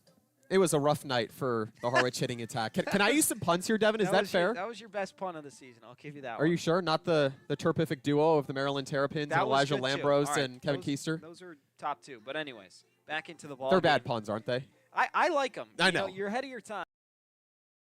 But you're doing a decent job with creating them. That's not an easy task, and I appreciate the humor as always. Well, you know, there are two teams that were on a very similar track in the last 24 hours. Devin, you consider how much of a late attack that Chatham got out of its lineup last night and had 4 runs in the 8th inning against a hot-hitting Bourne team, a team that hasn't been too consistent in the Cape Cod West Division behind 2 very competitive teams, the Katuah Kettleers and the Ionis Harbor Hawks. I mean, you consider 2 teams that are combining for 51 wins. It's going to be hard if you're Bourne and you get a win against Chatham, but you can't translate it forward. So you knew the Anglers were going to be ambitious coming into today. And how are they going to go out and attack the starter and Reed Easterly? And certainly you look at someone like Easterly, the left-hander out of Yale, strikeout reliant, has a good slider with 2 strikes. He's able to command the fastball at particular times and big outs in order to get them. But today, just unable to settle in too soon enough to the point where the Mariners were trying to get him out of innings, and just a couple of infield misses. Again, once the Mariners, although they didn't have any errors here today, once they were unable to close out innings for Easterly, Chatham was able to capitalize in what was a very howling hitting performance, I'd say.